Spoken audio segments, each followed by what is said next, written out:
Phone Guy is the first character we meet in Five Nights at Freddy's, but his true identity and role in the story remains hidden. Scott's interactive novel the week before changes that. After 10 years of researching FNAF, I believe Phone Guy is a member of the Afton family, and this is the story I found.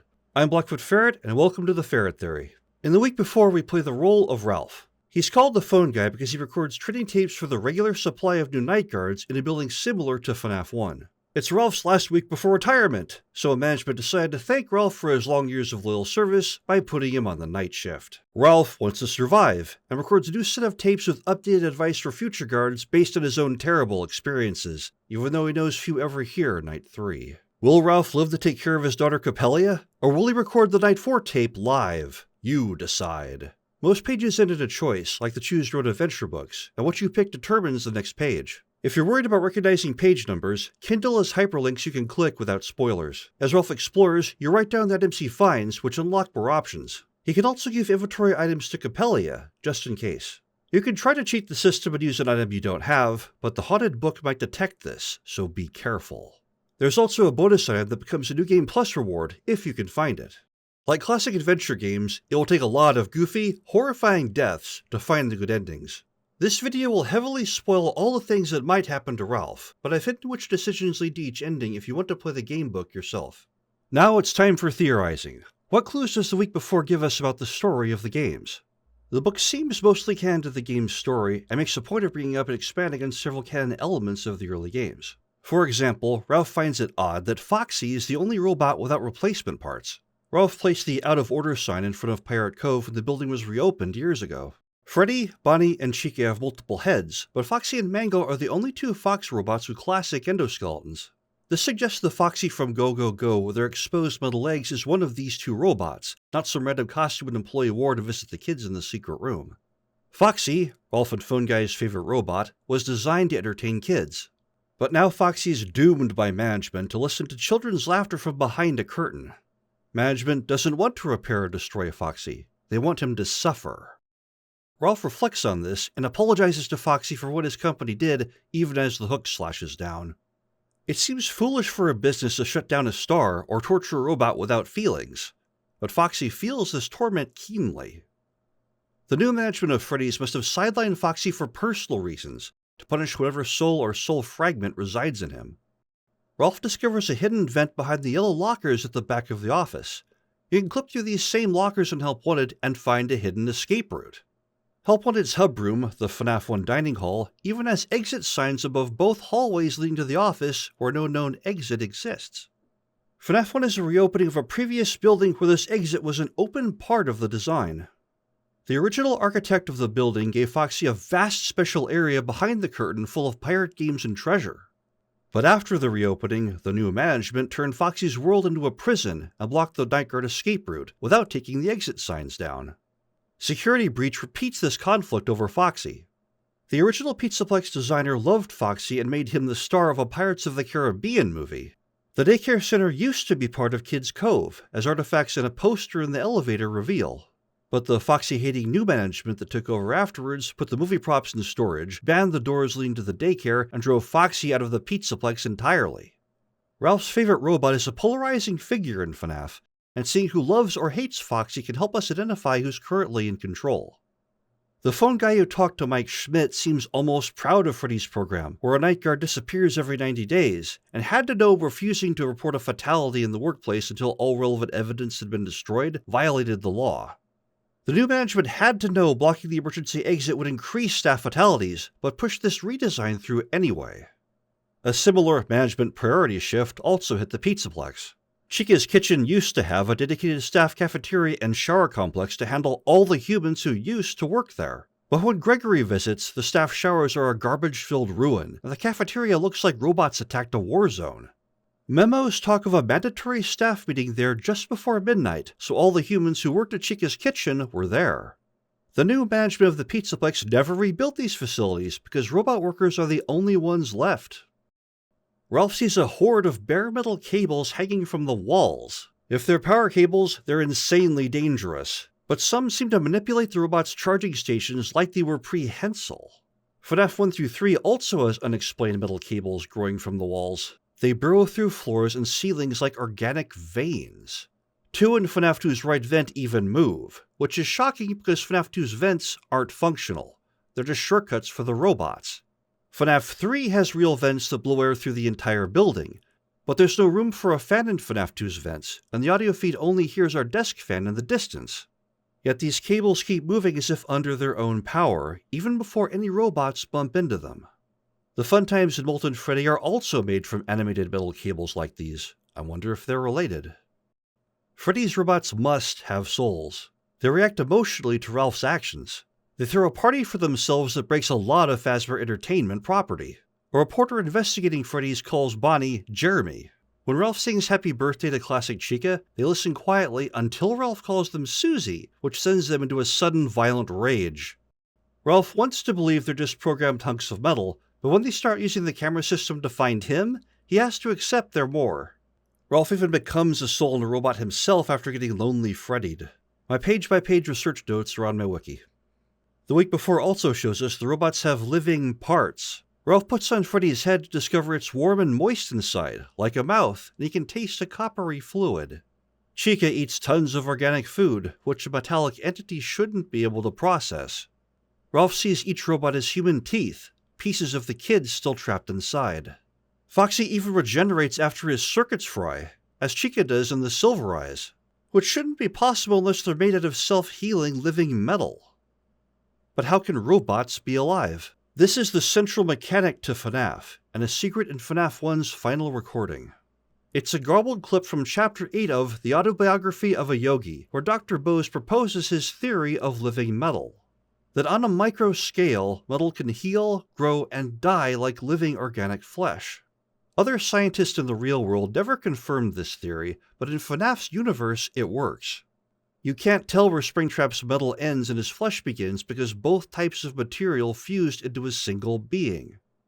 Burntrap has organic parts with a texture similar to what Cassie finds in Glamrock Chica. Bonnie blasts Novel Charlie in the face with rancid wet breath 10 years after the MCI, when any trace of unmummified flesh or bone should already be dust. Springtrap, Burntrap, and Shattered Glamrock Chica's broken costumes reveal a secret. Most robots at Freddy's have an organic component. The flesh of the MCI kids keeps eating food and generating blood and mucus because their bodies refuse to die despite being mangled beyond recognition.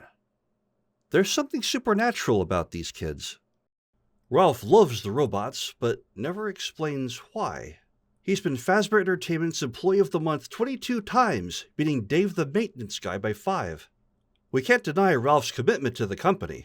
Yet even Ralph must admit Freddy's is a death trap after working the night shift. Ralph finds small piles of bones wrapped in fabric, yet Freddy's chicken wings are boneless. The supply closet has stain removers powerful enough to erase a crime scene, which Ralph uses to delete a pool of blood like it's just another day at work. Buttons 9 and 1 on the office phone have smears like someone tried to call 911 too slowly. It wouldn't have worked anyway because, in violation of federal law, Fazbear Entertainment requires an access code to call anywhere outside, including 911. And if legendary phone user Ralph doesn't know the code, new hires won't either. Fazbear Entertainment is usually paranoid about security, but the turnaround time of their night guards is so fast now that they don't print ID cards for them. As Ralph records a new version of his Night 3 tape, he wonders if anyone will hear it, since guards are usually gone by then. They're probably terminated on Night 1. The week before tells us more about the Bite of 87. The staff used to have the slogan, "You can't spell team without M and E," before the bite, but changed it to, "You can't spell team without meat," afterwards. A member of Freddy's team became the meat. Let's plug this into my notes about the Bite of 87. FNAF 2 was the only place open in 1987, so it must have happened there. The new and improved Freddy's was only open for 2 weeks in November, William's first week, when Save Them happened, and Jeremy Fitzgerald's week, when the Save Them investigation unfolded. There were 5 bodies in the Save Them map, but 6 pools of blood, with one hidden underneath the puppets box, where somebody hid body number 6. Save Them was not the 5-child MCI, and the Bite of 87 involved a single victim, so it didn't happen during Save Them. Phone Guy never mentions a bite during FNAF 2, so it didn't happen before his last message on Night 6. The toy animatronics were only hostile to the staff, and only staff could get into Freddy's after the Night 5 lockdown, so an employee had to be the bite victim. Of the 4 named staff members, William, Fritz Smith, and Phone Guy survived FNAF 2, leaving Jeremy Fitzgerald as the only bite candidate left. Jeremy transferred to an improbable day shift birthday party after night 6, where Phone Guy ordered him to wear his uniform and stand close to the staff-hating robots. So Jeremy Fitzgerald is the team member who became the meat. Foxy-loving Phone Guy's relationship with Freddy-loving Jeremy is similar to the FNAF 4 bite victim, whose Foxy-masked older brother fed him to Fredbear.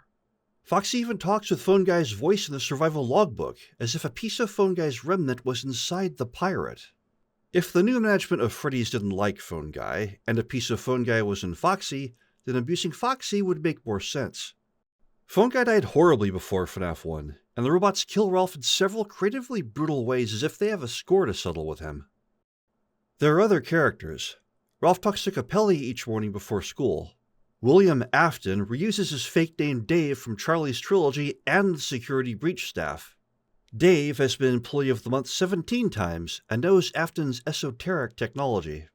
But unlike Trilogy Dave, this one cares about both the souls in the robots and the well-being of the general public, very different from William in the Fourth Closet. A reporter is also investigating Freddy's, who somehow learned Ralph and William's home phone numbers. We learn more about Phone Guy's recordings.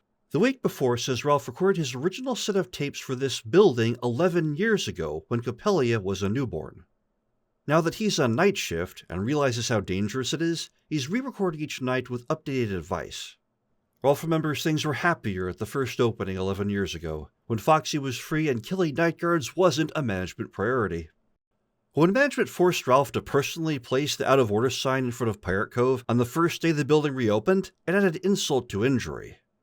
Management seems to look for creative ways to get at Ralph. So the FNAF 1 building opened twice, and the first time was 11 years ago.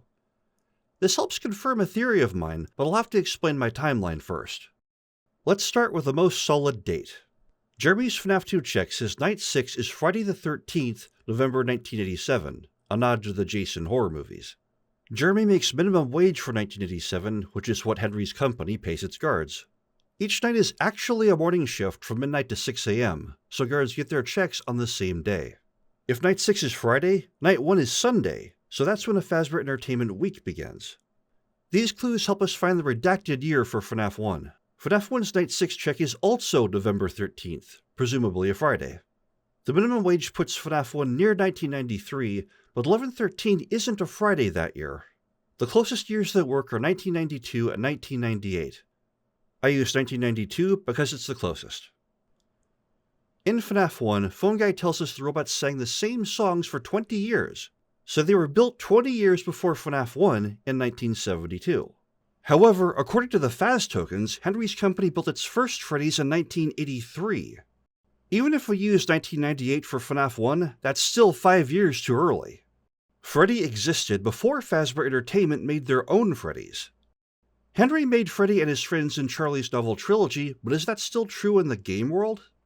In the first FNAF 2 tape, Phone Guy warns Jeremy that this new location doesn't have closable office doors or a building that runs completely out of power. Only the FNAF 1 building has these issues, so Jeremy worked at that building before coming to FNAF 2. This means FNAF 1 had a previous opening before 1987, matching what Ralph said. In FNAF 1, we see the struggling Freddy's poster about an earlier Freddy's that stayed open for years after a single bad incident. A single company ran it, and no other corporation was willing to associate with them in any way, so after surviving for years, the struggling Freddy's prepared for bankruptcy. This is a key location that can't be either FNAF 1 or FNAF 2. The struggling Freddy's can't be the current incarnation of FNAF 1. It closed years ago, and Mike Schmidt is reading a poster about it in 1992. It also doesn't sound like FNAF 1 or 2 because these locations had multiple incidents that forced them to close shortly after. FNAF 1 loses a night guard every 90 days, while FNAF 2 closed after a few short weeks. The note of one company running the struggling Freddy's is key. When Fredbear's Family Diner opened, Henry and William, the CEOs of Fazbear Entertainment and Afton Robotics, performed on stage in a clear two-company association. So when Fredbear's opened, the one-company era was over. Fazbear Entertainment is wealthy and pays all the checks going forward. They wouldn't need help from Afton Robotics to stay alive. Henry's avatar Fredbear is the star of the place, suggesting he's in charge and has controlling interest in the partnership. That would make William the one struggling to find money.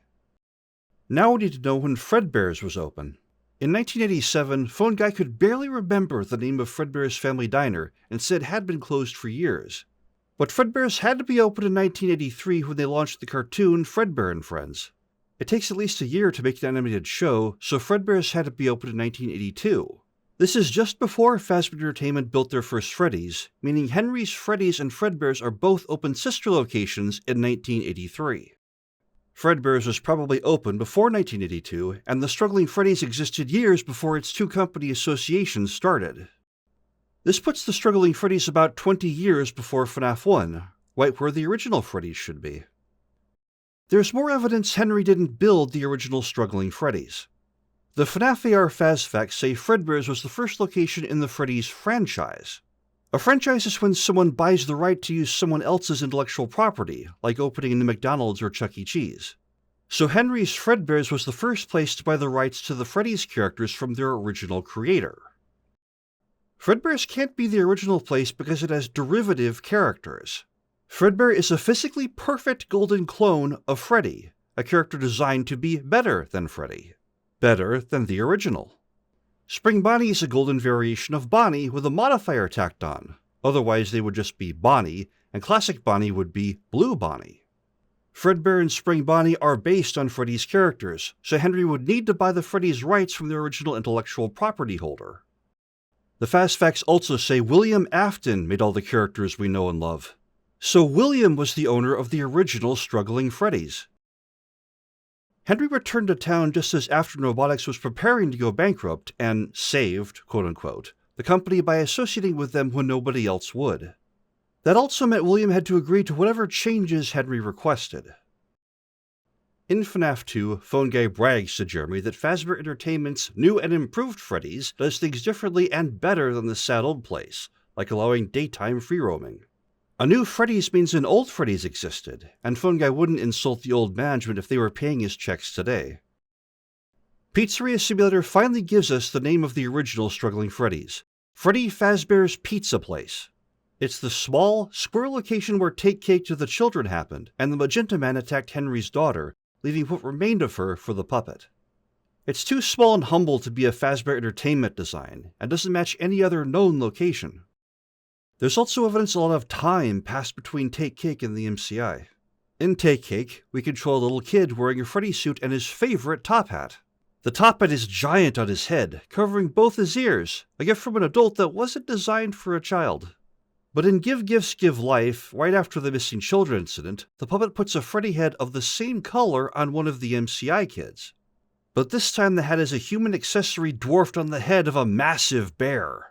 Freddy's kid has grown up considerably in the time between Take Cake and Give Gifts, and Freddy's head grew with him, but the hat didn't. That's why Freddy's top hat is comically small. It's for a kid who's grown up between minigames. FNAF 2's calls say the robots came from a different location, not an earlier opening here. In conclusion, William's Freddy Fazbear's Pizza Place of 1972 was the original Struggling Freddy's where William built Freddy and his friends. Take Cake to the Children ruined the reputation of this family-friendly place and left it vulnerable for Henry to buy out in the future. This is the opposite of the story we get in Charlie's novel trilogy. In the trilogy, Henry was the good robotics genius like Dr. Light from Mega Man, while William was his evil, envious business guy partner like Dr. Wily, doomed to always be second-rate. But in the game story, powerful CEO Henry sent board members to extract the secrets of Baby's advanced design from William after the buyout. William is the robotics master of the games, while Henry is the business guy. In many ways, Charlie's trilogy presents a mirror universe to the game story. So William owned the pizza place where Take Cake to the Children happened. But this clashes with a popular narrative. Isn't William supposed to be the Take Cake killer? A magenta outsider to Freddy's who attacked Henry's daughter, then drove off in a purple car? Killers tend to use a style known as their modus operandi that's dictated by their obsessions.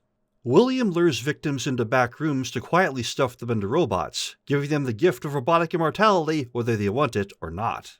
So why would William do the opposite of his usual sneaky style to kill someone in public outside his own pizza place, then loudly burn rubber driving away to make sure the deed was noticed? The security puppet was programmed to prevent Charlie from leaving the party after she got inside, so something went wrong with whatever William was planning. Let's do a checkpoint recap of our timeline. William's company Afton Robotics made the original Freddy Fazbear's Pizza Place in 1972.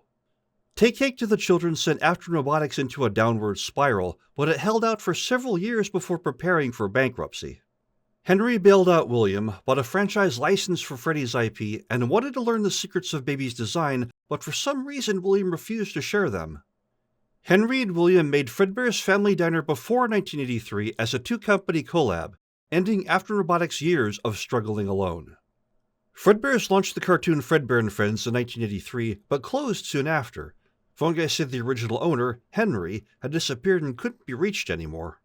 Sometime in 1983, Fazbear Entertainment built their first Freddy's. Phone Guy's new and improved Freddy's had a grand reopening in November 1987, stayed open for 2 weeks, then closed after Night 7 of FNAF 2. The FNAF 1 building reopened under different management after the new Freddy's closed. The new management of Freddy's blocked the emergency exit and turned Foxy's special area into a prison. FNAF 1 stayed open for several years up to and past November 1992, when Mike Schmidt took his shift the week after Phone Guy died. Now we have more questions. If FNAF 1 and 2 were both reopenings of existing buildings, what were they originally? Which Freddy's did Fazbear Entertainment build in 1983? We have a few clues.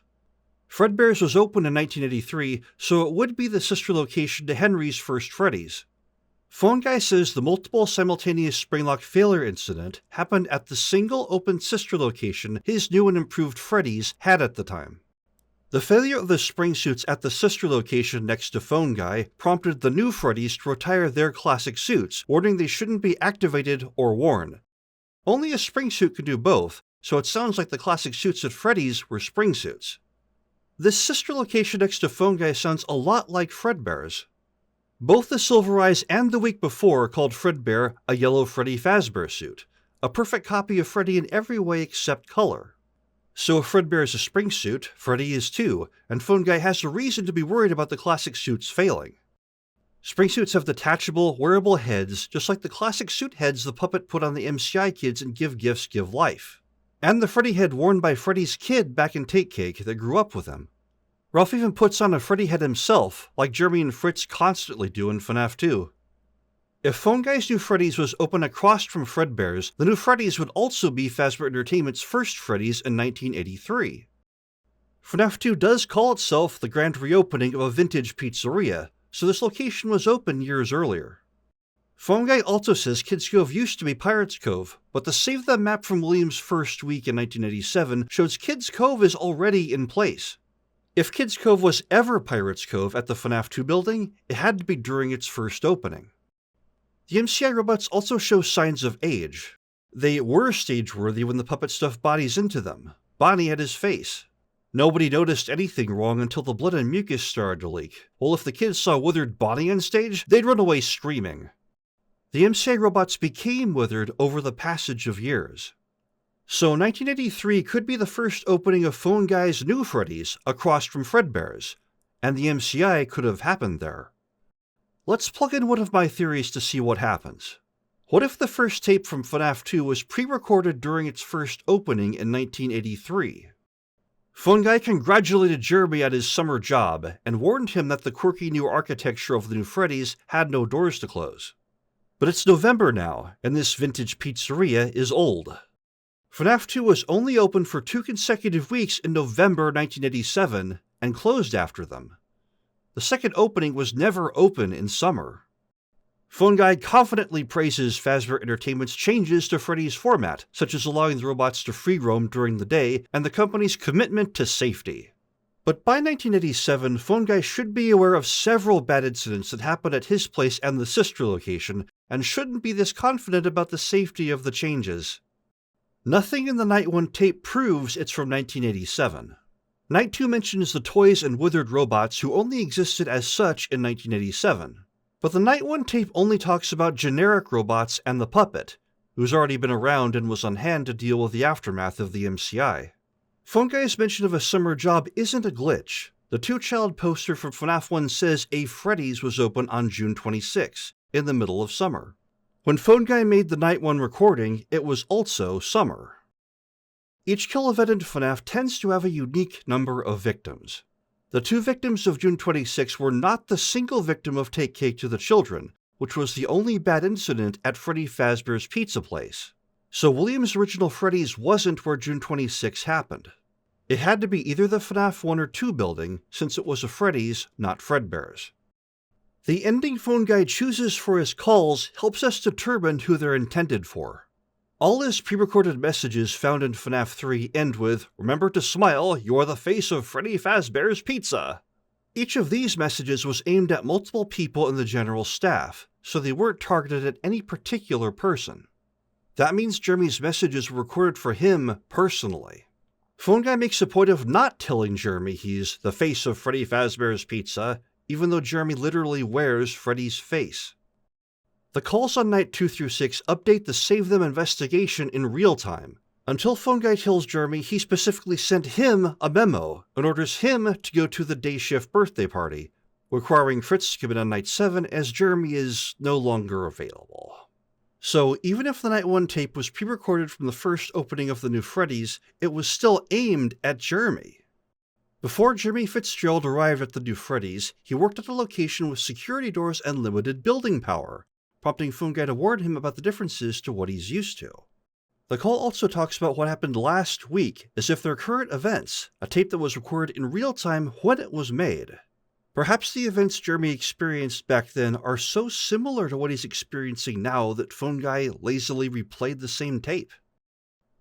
William was a suspect convicted for the MCI, and in 1987 his face was in the convict database. That's why he had to hack the facial recognition systems when he returned. William was also the guard on duty during Save Them. So it doesn't matter if we're talking about 1983 or 87, because in both cases a massacre during William's first week caused possessed robots to chase him to day shift, leaving the second week for Jeremy. If the new Freddy's only had one sister location in 1983, it must be Fredbear's. Fredbear's opened first, and was still there when the new Freddy's opened. To progress further, I need to explain my model of the missing children incident. First, how do we know we're looking at the 5-child MCI? Each multi-kill event has a different number of victims. 1 in Take Cake, 2 on June 26, 3 possessed paper pals, 4 kids the puppet stuffed into suits, 5 dead MCI kids, 6 pools of blood and Save Them, 8 cursed Fredbear tombstones, 9 missing kids in Gregory's newspaper, etc. So when we find 5 victims, we know we're seeing the missing children incident. Most of what we know about the MCI comes from the 5-child FNAF 1 poster. 5 kids vanished at Freddy Fazbear's Pizza. A man dressed as a cartoon mascot lured them into a back room. The suspect was charged and, according to the title, convicted. But the bodies of the kids were never found. This is William's modus operandi, and he was the suspect convicted. William used his technician skills to hack FNAF 2's facial recognition because after his conviction at the first opening of FNAF 2, his face was in the criminal database. William was the only technician at Freddy's. As Phone Guy says, the classic suits will be looked at by our technician. And Purple Guy William was the guard on duty during Save Them the first week. The sanitation poster reveals blood and mucus started to seep from the robots because of the bodies stuffed inside. The police never thought to look inside the robots, so the bodies were never found. It sounds like an open and shut case, but FNAF 2 gives us more information. The puppet, using her ability to go anywhere, entered the secret room and stuffed the 4 dead bodies that remained into Freddy, Bonnie, Chica, and Foxy. After someone else killed the kids, the puppet gave them the gift of robotic immortality by putting their bodies into the robots. This isn't quite William's style. He's all about giving people robotic immortality himself. Stuffing the kids wasn't magic. Trilogy William does this feat without the puppet's help. The detachable robot heads fit onto the bodies, and the classic robots were designed with enough room inside for humans to fit. Another indication they were spring suits. Someone stole the 5th body belonging to Golden Freddy's kid, so the puppet couldn't stuff them, leaving her with 4 robots and 4 bodies to hide. But now, let's take a careful look at the Foxy Go-Go minigame. 5 kids wait for Foxy to put on a show in the secret room on 3 occasions. 5 is the unique number of victims for the missing children incident, so these must be the events leading up to the MCI from Foxy's perspective. Freddy's forbids customers from entering this room, but these 5 visited it repeatedly while a security camera marked their entry and a cast member put on a show for them. These kids have to be more than customers. Then we see something strange. Foxy walks right into the secret room. He couldn't do this under his own power in FNAF 3. Most robots don't have permission. We know that was just Foxy the robot, without anyone inside because Purple Guy tore him open. But in the MCI, a suspect wearing a cartoon mascot suit was convicted. Foxy was in the Fredbear and Friends cartoon, taking William's spot beside Fredbear that was usually reserved for Spring Bonnie, who wasn't in the cartoon. William was the one convicted for the MCI, so he had to be the suspect who wore the cartoon mascot suit used to lure the kids into the secret room. But all the kids were there to see a performance by Foxy. So if any robot lured the kids into the secret room, it was Foxy. Foxy couldn't enter the secret room on his own, but a performer wearing him could. So if anyone wore Foxy into the room that day, it had to be William. There's no camera inside the secret room, so the Pirates Cove camera was all the jury had. They saw the 5 kids enter the back room, followed by William wearing Foxy, who came back out of the room without the kids, who were never found. Circumstantial evidence says William was the only person who could have caused the kids to disappear, and after some earlier incidents, that was enough for the jury to convict him. But the Go Go Go minigame says the kids were dead before Foxy entered the room. Digging deeper reveals the Foxy we're watching in Go Go Go later became Mangle. We see 2 Foxys in FNAF 4, the dull red mask of the person who jump scares the crying child in the house, and the bright red mask of older brother Foxy. On close examination, these masks are different in several ways and are being worn by 2 different people. The dull red mask who keeps jump scaring CC in his house probably belongs to his father, while the bright red one on older brother Foxy is the same color as Foxy's MCI mask. MCI Foxy is the one who became Withered Foxy and FNAF 1 Foxy. And since there aren't any replacement parts for Foxy, the only other Fox robot with a classic endoskeleton would be the one who became Mangle. Which is appropriate, because the Pirates Cove in Go Go Go became Mangle's Kids Cove. In Go Go Go, we see a secret room directly east of Pirates Cove. This can't be the FNAF 1 building, because their Pirate Cove is on the west wall of the central dining hall, the most public part of the building. If the kids died there, with 3 cameras rolling, everyone would know what happened to them. We already saw William get springtrapped in FNAF 1's secret room, which was far in the northeast corner on the other side of the building. FNAF 1 doesn't work as a location of Go Go Go or the MCI. But the FNAF 2 map is perfect. There's a blank space on Save Them's map just east of Pirates Cove and just south of the Puppets box. If you rewound time to the first opening of the new Freddy's, this would be Pirates Cove, and the MCI would be in the secret room directly east from it. The MCI must have happened during the first opening of Phone Guy's New Freddy's in summer, when Fredbear's was their open sister location. Which means the earlier opening of FNAF 2 was also the Freddy's Henry's Company made in 1983. If daytime free roaming is one of the improvements Fazbear Entertainment introduced at the new Freddy's, it reveals something strange. William didn't allow it at Freddy Fazbear's Pizza Place. William built robots with human-level intelligence and mobility in the 1970s, before personal computers existed, and didn't allow customers to see their full potential? Instead of wowing the world with inventions half a century ahead of their time, he hid them inside cheesy pizza mascot costumes, and only let them off leash from midnight to 6 AM when only family members could see them. Legacy code that stayed with the robots forever. Pizza entertainment robots are supposed to entertain people that are eating pizza. But William vastly overbuilt the animatronics that made a point of hiding their true abilities. Entertaining customers wasn't the true purpose for William's creations, it was a cover. While wearing the goofy costumes, the public could point at the silly robots pretending to be alive and never realize they actually were. Henry wanted to make money, so he flaunted everything his robots could do, but William was willing to go bankrupt to protect his robot's secrets. Why? Let's go back and complete an earlier objective. What was the FNAF 1 building called when Ralph made his original recordings 11 years ago? If we subtract 11 years from 1998, we get 1987. But the only place open in 1987 after Fredbear's closed years earlier is FNAF 2, and it doesn't look like the FNAF 1 building at all. If we take 11 years from 1992, we get 1981, before Henry built the new Freddy's. Although Fazbear Entertainment could have other locations before 1983 as long as they aren't called Freddy's. Fredbear's was open around this time, and Phone Guy recorded his original messages in a building run by Fazbear Entertainment that's similar to FNAF 1. Could FNAF 1 be a reopening of Fredbear's family diner? Ralph finds artifacts from Fredbear's in his adventures. When he types 1983 while searching for the outside phone code, he gets a recording similar to the FNAF 4 bite, where an older brother drags his younger one to the single bear on stage who's singing one of Fredbear's hits.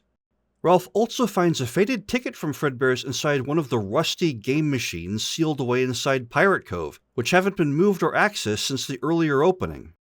Both of these in situ artifacts suggest FNAF 1 used to be Fredbear's.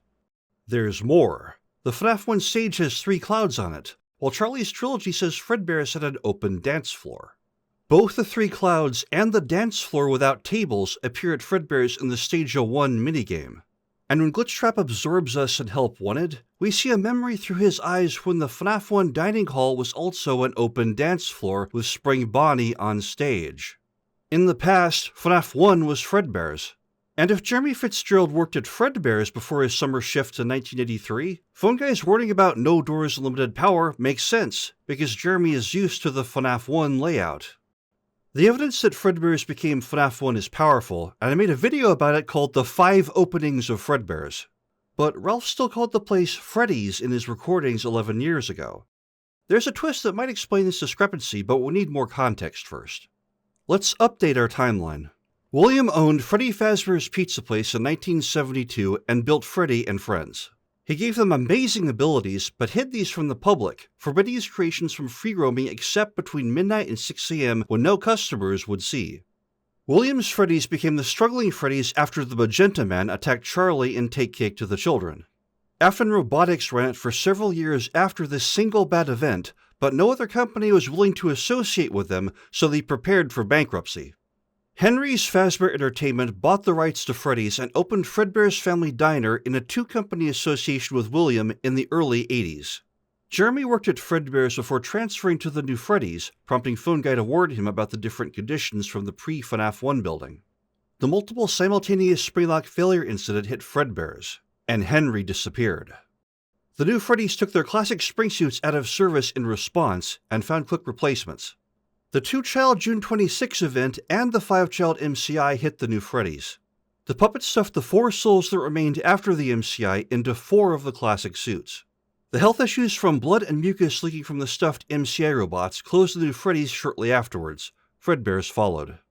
The new Freddy's reopened in November 1987 under new management, with William and Jeremy reprising their guard roles from 4 years earlier. Save them during William's first week forced him to flee to day shift again. Jeremy's first week in 1987 was so similar to 1983 that Phone Guy replayed the Night 1 tape. Freddy-loving Jeremy became the Bite of 87 victim after Foxy-loving Phone Guy sent him to the day shift birthday party after Night 6.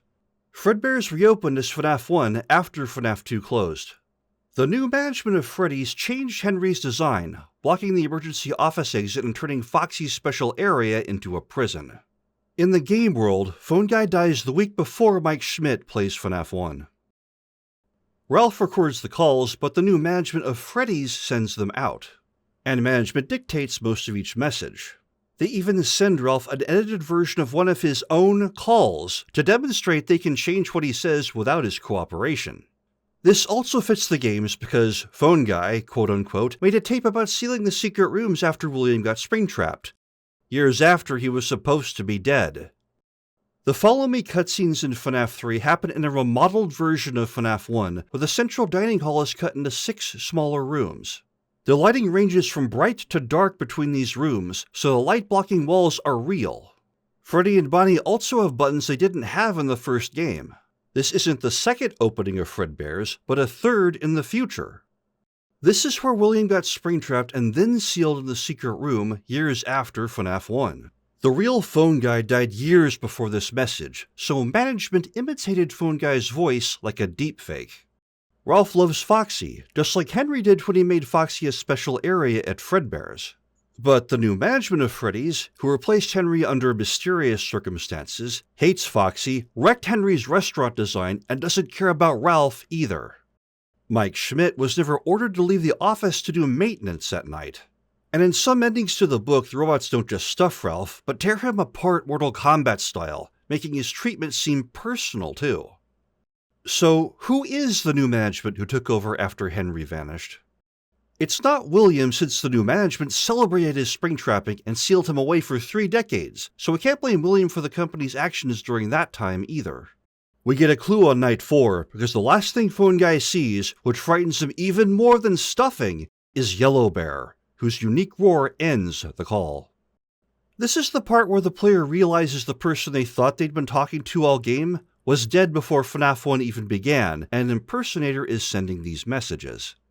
Management hammers this home on night 5 with a garbled robotic roar that contains a hidden reference to Dr. Bose's theory of living metal. Management's strange fixation on Freddy is another clue. Ralph notices management posted their rules of Freddy's, guidelines for children like not pooping on the floor, where only the staff could read them, as if management considered Ralph and everyone like him kids. The rules say don't touch Freddy, but don't mention the other robots, as if Freddy has a special link to management. Management also has a link to Yellow Bear. Ralph sees the Freddy's West Hall quarter portrait change into the image of Freddy trying to tear off his own head, with one hand as the opposite eye goes empty, a portrait halfway through the process of turning into Yellow Bear. Freddy also teleports into the office on night 4 to break Ralph's siege, just as Freddy somehow jumpscares us from behind our chair in FNAF 1 with Yellow Bear's strange pinprick eyes. Yellow Bear seems to possess Freddy and acts as the new management of Freddy's. So who are they? The week before gives us lots of evidence about this ancient question. Yellow Bear's catchphrase, "It's me," is everywhere. Ralph hears garbled night 5-like whispers in a bathroom stall that was empty, but now has a gift for him with "It's me" scrolled on the wall. When Ralph calls backstage, a crying child picks up with a deep, distorted "It's me." In a nightmare, a bloody, stuffed Freddy tells Ralph, "It's me," and he hears it again when he wakes up stuffed in a Freddy suit. Getting stuffed alone doesn't seem to kill someone. Another Freddy stuffing victim stayed alive long enough to send Ralph voicemail, but like Phone Guy, they also get cut off by Yellow Bear's roar, and then tell Ralph "It's me" at the end of the recording, in the caller's voice. Phone Guy's secret room ceiling call was just the start. This entity is a talented mimic. Capellia calls Ralph at work to say his friends are over at their home, then hands the phone to Freddy, who tells Ralph "It's me." As Ralph lies bleeding outside Capellia's smashed bedroom door, he dreams Foxy returns with Chica, but Chica looks different without her bib. The yellow, empty-eyed animatronic leans over Ralph and says, "It's me," in Capellia's voice. It's like this entity can mimic anyone they've eaten. Finally, Ralph sees the Golden Bear ghost in person as a shadowy figure behind the stage. They protect Ralph from the other robots at first, until they realize what he's doing. Then they start screaming, "It's me!" in his face like FNAF 1 Yellow Bear's jump scare. I call this character Yellow Bear because Golden Bear ghosts have 3 canon names in FNAF, and using the right one is a matter of life and death. FNAF 2 calls the withered Fredbear model Golden Freddy in its custom night, but the same model has the label Yellow Bear in the game developer's files, and it shows up again as a rare appearance in parts and service with glowing eyes and teeth as the first overt appearance of Shadow Freddy. Multiple versions of Fredbear exist. The FNAF 4 crying child hides from the purple shadow cast by the Fredbear on stage as the man in the Fredbear suit chases him from behind. But the withered Fredbear model has a unique damage pattern like a fingerprint, so Golden Freddy and Shadow Freddy are based on the same version of Fredbear.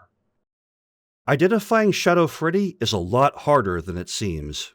They're purple in the 8-bit minigames to make sure we know who they are, but you only see the purple color in FNAF 2's parts and service room and the Freddy mask Jeremy wakes up behind in the cutscenes if you use image enhancement tools, as the purple color isn't obvious to the naked eye. This gets even more confusing in FNAF 3 because we have two Golden Freddys that both use the withered Fredbear model from FNAF 2. If you brighten Phantom Freddy, they turn golden. And if you brighten the sprite that does the rare office cameo, it also turns golden. But the office sprite isn't burned like Phantom Freddy or missing a leg. And the developer files call this golden bear ghost who cameos in the office Shadow Freddy. FNAF 3 shows us that souls take the shape of the robots that absorb them. The phantoms must be real because each one messes with their favorite piece of our real-world electronics. Such reshaped souls also keep the abilities of their robots. Susie's angelic guardian in Coming Home looked and sounded like thundering classic Chica. In FNAF 3's Follow Me cutscenes, the souls of the children released from the robots are still unable to enter the secret room, and had to watch from the door as a fifth soul who could enter the room chased William into Spring Bonnie. The only robots we've seen with the ability to enter the secret room on their own are the Puppet, who stuffed the MCI kids, and Shadow Freddy, who walks into the Follow Me secret room 4 times where the other robots can't follow. 2 souls absorbed by the same robot would look like twins. There must be 2 souls in Fredbear if 2 golden bear ghosts are running around, but how do we tell them apart? It was easy for Charlie and her friends in the Mirror Universe trilogy because they could innately sense their friend Michael and know he's the one who took control at the end of the Silver Eyes to save them all. Yet when John encountered Fredbear in Clayburgh's basement and noticed a ghost inside, he tried to sense his friend Michael, but couldn't. Unfortunately, characters and players in the games can't sense which ghosts they're dealing with, so the only way to tell Golden Freddy apart from soul-eating Shadow Freddy is how they act. The two might also vie for control in some kind of conflicted fusion. The It's Me entity alternatingly helps and hurts Ralph in his quest for survival. I used the third name Yellow Bear to represent this conflicted fusion, and as a generic name for when we're not sure which ghost we're dealing with. So who is Mike Schmidt's visitor, FNAF 1 Yellow Bear? They scare us in the office, then devour us so completely that nothing remains to come back as a stuffed robot. They don't seem like a friend. While Shadow Freddy rarely appears as such, they have other names. If you go to the bottom of the Shadow Freddy Extras folder in FNAF 4, the only thing there is a single title image that says Nightmare. Nightmare is also a ghost who lives inside Fredbear, taking its shape. And they make sure we know they're not our friend. Nightmare Fredbear takes the place of every attacking robot in FNAF 4 until Nightmare sheds Fredbear's metal shell and attacks us directly in spectral form. The crying child says the 4 plushies in the corner are his friends, but pinprick-eyed Fredbear isn't one of them. As Nightmare is another name for Shadow Freddy, Nightmarian is another name for Nightmare. The Dark Puppet takes Nightmare's place in FNAF 4's Halloween version. She's definitely canon. If you brighten Nightmarian's jump scare, she's got human eyes with veins like the Phantom Puppet. All 3 versions of the puppet, Charlie's puppet, Nightmarian, and the security puppet on the floor of Pizzeria Simulator with the bell hat, all appear at arcades in Security Breach. Nightmarian plushies haunt Security Breach and Ruin in strange, improbable places, but Security Breach calls them Nightmare plushes, as if Nightmarian is unironically the same as Nightmare. So whenever we're talking about Shadow Freddy, Nightmare, or Nightmarian the Anti-Puppet, we're talking about the same creature. Which means this mysterious entity lurking in the shadows can be found in almost every game. Nightmare has their own army of Nightmare staff bots in the Pizza Plex, with Nightmarian's face painted on them, that control both the sewers and mainframe computer room.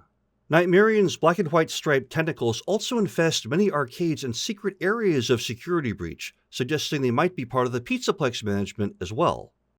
Could FNAF 1 Yellow Bear, the new management of Freddy's, be Shadow Freddy? They have a single-frame jump scare just like Nightmare and Nightmarian. FNAF 2 Yellow Bear stuffs us like all the other robots, but FNAF 1 Yellow Bear crashes our game so we don't come back as anything. The only other character who can do that is Shadow Bonnie.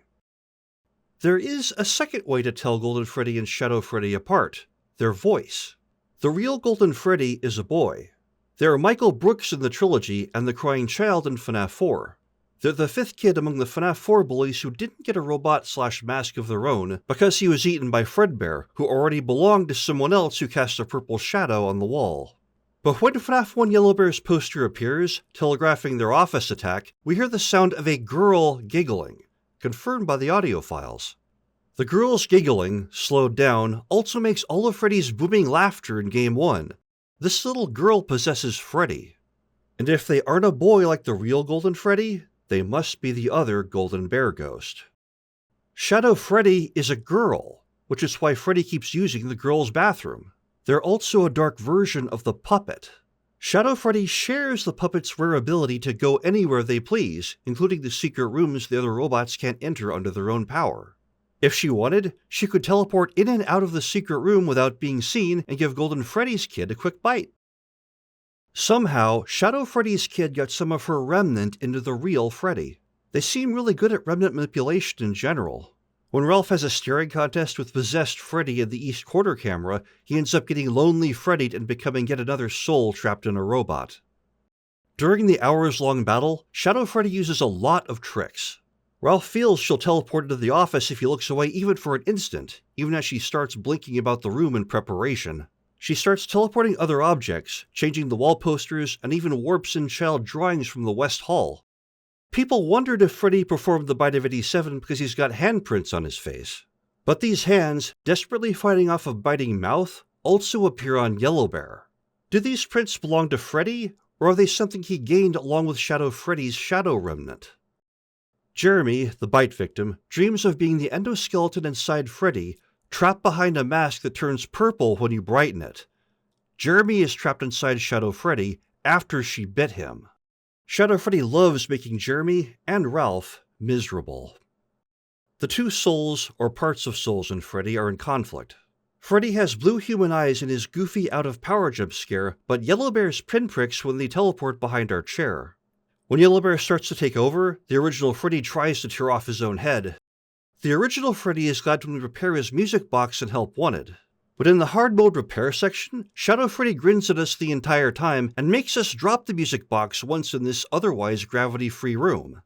They're monitoring and controlling everyone with all the screens in this virtual space to manage the company. Springtrap demonstrated that he could try to take over Glamrock Freddy by focusing on his image on a camera screen. Glamrock Freddy also has two minds. He says he isn't himself when we're operating on him, and can kill Gregory if we mess up or run out of power while piloting him. When Glamrock Freddy first senses Gregory in the crowd, an entity looking through his eyes classifies Gregory as a threat, then forcibly shuts Freddy down. But when Gregory climbs into his stomach, Freddy wakes up and does everything he can to help Gregory now that he's disconnected from the mainframe. Gregory is special because scratches on the inside of Freddy's green room window say another kid wasn't so lucky, as Cassie learns in Ruin. While crawling through the vents, Gregory hears Roxy talking to someone, but on close inspection she seems to be talking to herself. A dark, resonating voice speaks through Roxy, lavishing her with praise as Roxy's own, less confident, more human voice thanks her. Something dark is influencing the robots still connected to the mainframe, urging the others to see Gregory as public enemy number one, as Freddy did at first. Now that we've delved a bit deeper, let's go back to the MCI and see if our Metroidvania discoveries have unlocked anything new. Shadow Freddy, a little girl who seems to be a negative version of the puppet, has the puppet's special power to go anywhere, including the secret rooms. That's how she entered the secret room 4 times before William got springtrapped, going where none of the other robots could. So Shadow Freddy could enter the MCI room if she wanted to, and teleport in and out to avoid the camera. Only a bite from Fredbear could create a Golden Bear ghost like the real Golden Freddy, since ghosts take the shape of the robots that absorb them. Golden Freddy was one of the 5 MCI kids, and someone removed their body after Foxy entered the room, but before the puppet arrived to stuff the 4 remaining kids, only giving Golden Freddy's kid honorable mention in his single-frame appearance at the end. Fredbear must have visited the MCI room before Foxy arrived, performed the Bite of 83 on Golden Freddy's kid, then gotten out of the room before William showed up for his performance in Foxy and discovered the 5 kids were dead. This model clashes with the popular belief that William killed the 5 MCI kids while wearing the spring bodysuit, but I see no alternative. William was the one convicted of the MCI, which means William was the suspect wearing the cartoon mascot suit that lured in all the kids that day, Foxy. The exposed metal legs show it was a real version of Foxy, who couldn't enter the secret room unless someone was piloting him. The Pirates Cove camera saw the kids go in, followed by Foxy, who then returned without the kids. Yet Go Go Go itself shows us William was innocent and someone else struck first. Fredbear must have killed at least one MCI kid to create the real Golden Freddy in its image. Which means someone with the ability to enter the secret room piloted Fredbear into it, bit Golden Freddy's kid, then left the room without being discovered. Either they used a secret passage to the puppet's prize quarter to the north, or they teleported away. They also came back and stole the fifth body before the puppet went to work, and seemingly had empty space inside Fredbear to carry it. Which wouldn't work if Fredbear had a normal human pilot with a body that filled the inside. So we're looking for a ghost bonded to Fredbear who likes eating souls, has the rare ability to enter secret rooms, and can teleport. Shadow Freddy fits all these criteria perfectly. Which means William wasn't wearing Spring Bonnie that day and didn't kill the MCI kids. Shadow Freddy deliberately framed William for murders he didn't commit, and likely killed the other 4 kids to remove witnesses. This is another example of the Mirror Universe trilogy in play. Trilogy William was acquitted of the MCI despite being guilty, but Game William was convicted of the MCI despite being innocent. If William wore Foxy that day, where was Spring Bonnie?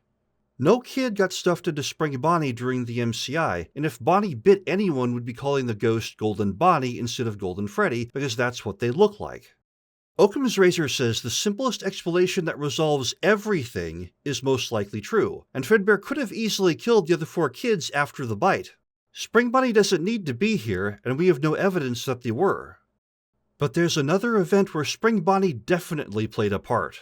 In FNAF 4, the crying child sees William, wearing only his guard uniform, fit another kid into a strange barefront incomplete version of Spring Bonnie without its usual buttons or bow tie. This doesn't fit the MCI, but it does match FNAF 1's 2-child poster for June 26. Let's compare the 2-victim and 5-victim posters. They seem to talk about the same incident at first, but each one notices different details. The 5-kid poster says a suspect dressed as a cartoon mascot to lure the kids. The 2-kid poster says surveillance video clearly identified the suspect, and police theorize he used a company mascot to lure the kids. 5-kid says a cartoon mascot, but 2-kid says a company mascot. Recall that Foxy was in the Fredbear and Friends cartoon, but Spring Bonnie wasn't. Both characters are company mascots, but only Foxy qualifies as a cartoon mascot. And Foxy was there during the MCI. The 5-kid poster says the suspect is dressed in a cartoon mascot costume. The camera saw him enter the secret room while wearing the costume. But the 2-kid poster says the suspect could be identified on camera, which isn't possible for someone wearing a full-body fursuit. Police think the suspect dressed as a company mascot, but aren't certain because the suit didn't appear on camera. 5-kid says the suspect wore a cartoon suit into the room, which matches Foxy Go-Go. 2-kid says the suspect wasn't wearing a suit when they entered, but used a company mascot suit in some fashion. This matches FNAF 4's Purple Guy Easter egg, where William in his guard uniform is fitting a kid into Spring Bonnie who wasn't stuffed during the MCI. The posters don't agree on what the camera saw and must be talking about different incidents. Which means at the New Freddy's on June 26, 1983, there was another incident involving 2 kids in at least one golden suit. We see Purple Guy fitting a boy into Spring Bonnie, so the second kid we don't see is likely getting fitted into Fredbear. William's weight also helps indicate the passage of time. He's fat and healthy in the FNAF 4 Easter egg, just like William's financially shrewd Santa Claus mode in the Silver Eyes. But Trilogy William suffered a massive weight loss, turning him into unhealthy Dave, and eventually Skeletor in the 4th closet. The games mirror this because William looks like a skeleton and saved them 4 years later. June 26 could explain the origin of the shadows. It's Sunday, so it was the first day of William's single week in summer 1983, allowing plenty of time for the MCI to happen days later. If Shadow Freddy attacked the MCI kids before Foxy's 3rd visit, they had to already possess Fredbear and have a powerful reason they wanted to frame William. The shadows are based on the 2 golden suits. Shadow Bonnie's size and 4 upper teeth reveal he's based on Spring Bonnie, not Toy Bonnie. Shadow Freddy became a Golden Bear ghost because they were absorbed by Fredbear. The very same Fredbear robot that bit Golden Freddy's kid, according to Withered Fredbear's damaged fingerprint. No known event explains the origin of the shadows, so a 2-child event involving the golden suits is the perfect place to look, especially because it's the only event with 2 victims. There's one more creepy detail about Foxy Go-Go. When William entered the secret room on the 3rd day while wearing Foxy, the Magenta Man from Take Cake to the Children watched him from the far side of Pirate's Cove. The Magenta Man was an outsider to William's Freddy's during Take Cake to the Children, but is an insider at Phone Guy's new Freddy's. And they weren't William. Let's zoom out and look at FNAF's larger story. Why would FNAF 1 hire minimum wage guards only to kill them? Such an elaborate, dangerous murder racket must be expensive, but these victims don't have any money. The only thing they have is their soul. But souls are very valuable in FNAF. Shadow Freddy eats souls. Circus Baby's entertainment and rental sends the Funtimes to the surface to devour children, absorb their souls into the metal of their stomachs, then has the scooper collect the haunted metal when they return to base and store it in its Remnant reservoir. Souls could also power robots and bring them to life. Rosie Porkchop assimilated Jessica and used her voice and memories to carry out her programming in Together Forever. Shadow Freddy does the same thing by using Capellia's, the reporters, and Ralph's voices after eating them. Remnant is a source of life and power, according to Eleanor. FNAF VR is all about attacking people to steal the Remnant so it can power your robots. Fazbear Entertainment and its subsidiaries seem to be the only companies able, or willing, to harvest Remnant and package it for distribution, so it's a valuable material that's expensive and dangerous to acquire. FNAF 1 doesn't need a night guard with 4 attack robots and a ghost killing everyone inside, but the guards have what the company wants. Souls remain aware after being devoured, and can sometimes regain control in times of high emotion. Golden Freddy summoned the strength to actually stand when it saved Charlie and her friends from the other robots in the Silver Eyes, before quickly slumping again and vanishing. When Yellowbear is screaming, "It's me's!" in Ralph's face, the soul of the reporter Yellowbear devoured interrupts with a few "she's safes" of her own to thank Ralph when he finally saves Capellia. Ralph sees a picture of Freddy tearing off his own head as the conflict for control rages within. But how did part of Shadow Freddy end up in the real Freddy? How did part of Phone Guy's soul end up in his version of Foxy? And while we're at it, how do spring suits absorb souls and/or Remnant in the first place? To explain these, I need to dive into my theories of how FNAF's universe works. Remember the living metal cables in the walls and the Funtimes? That's Dr. Bose's theory of living metal from the FNAF 1 Night 5 call in action. It's a passage from Chapter 8 of The Autobiography of a Yogi where Bose proposes the theory. If metal is a living material like flesh, a robot is an empty body waiting for a soul. So, if you physically connect a human to this empty vessel, the robot becomes an extension of the human's body and some of their soul flows into it like air filling a vacuum. Many FNAF stories show Dr. Bose's principle in action. When Billy grafted robotic parts to himself in B7, these soul-infused pieces combined to create an anti-Billy in B7 too.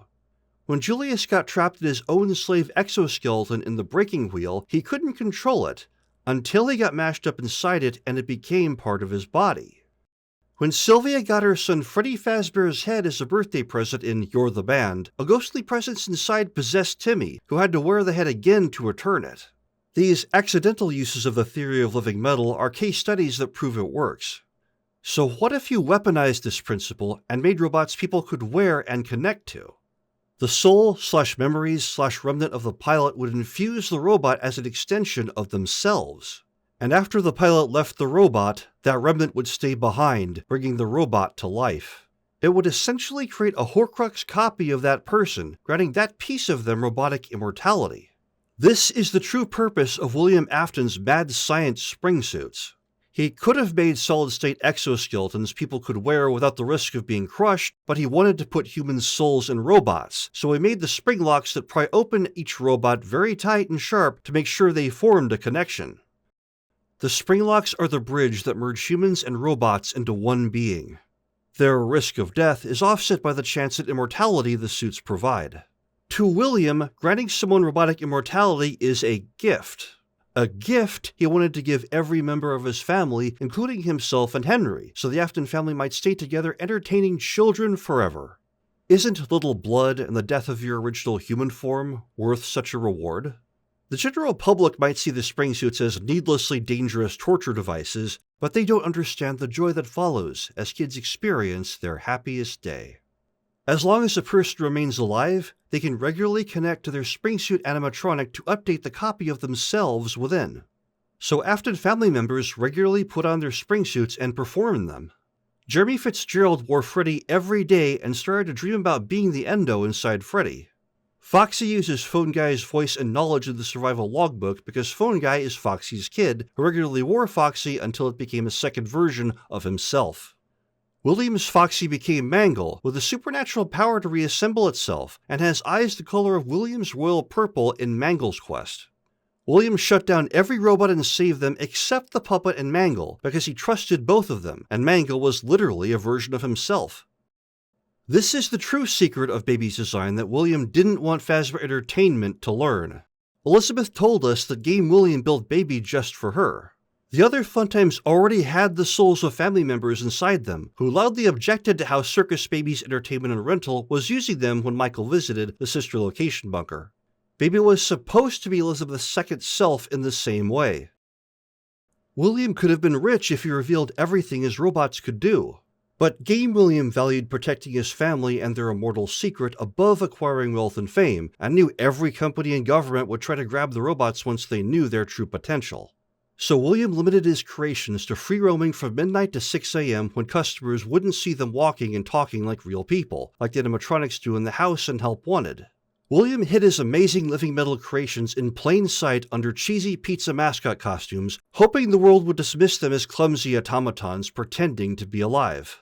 But other family members knew what the robots could do, and Game Henry bought out Afton Robotics, hoping to learn William's secrets. William realized his soul absorption technology had a dark potential. The very principle that let his robots absorb the souls of family members to protect them from death could also be weaponized to harvest souls from unwilling victims. An unscrupulous company that cared only about profit could use his robots to harvest Remnant from an unwary populace, who might not even realize what was being stolen from them.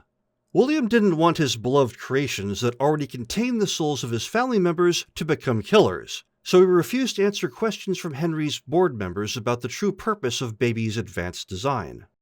William hoped if Fazbear Entertainment couldn't make Funtimes of their own, it would end any Remnant collection ambitions they might have. But like Dr. Wily in the Mega Man games, Henry learned how to reprogram his friends' robots into weapons that worked for him. If Fazbear Entertainment couldn't make new Funtimes of their own, they'd just repurpose the ones William already made. Starting with Baby. Baby is very different to the Mirror Universe trilogy. Novel William didn't care for his daughter Elizabeth and built Baby only for himself. He designed her as a killing machine from the start, who devoured Elizabeth on her own initiative without remorse. Why give a killer robot a conscience? It would just get in the way. But Game William cared deeply for his daughter and made Baby just for her.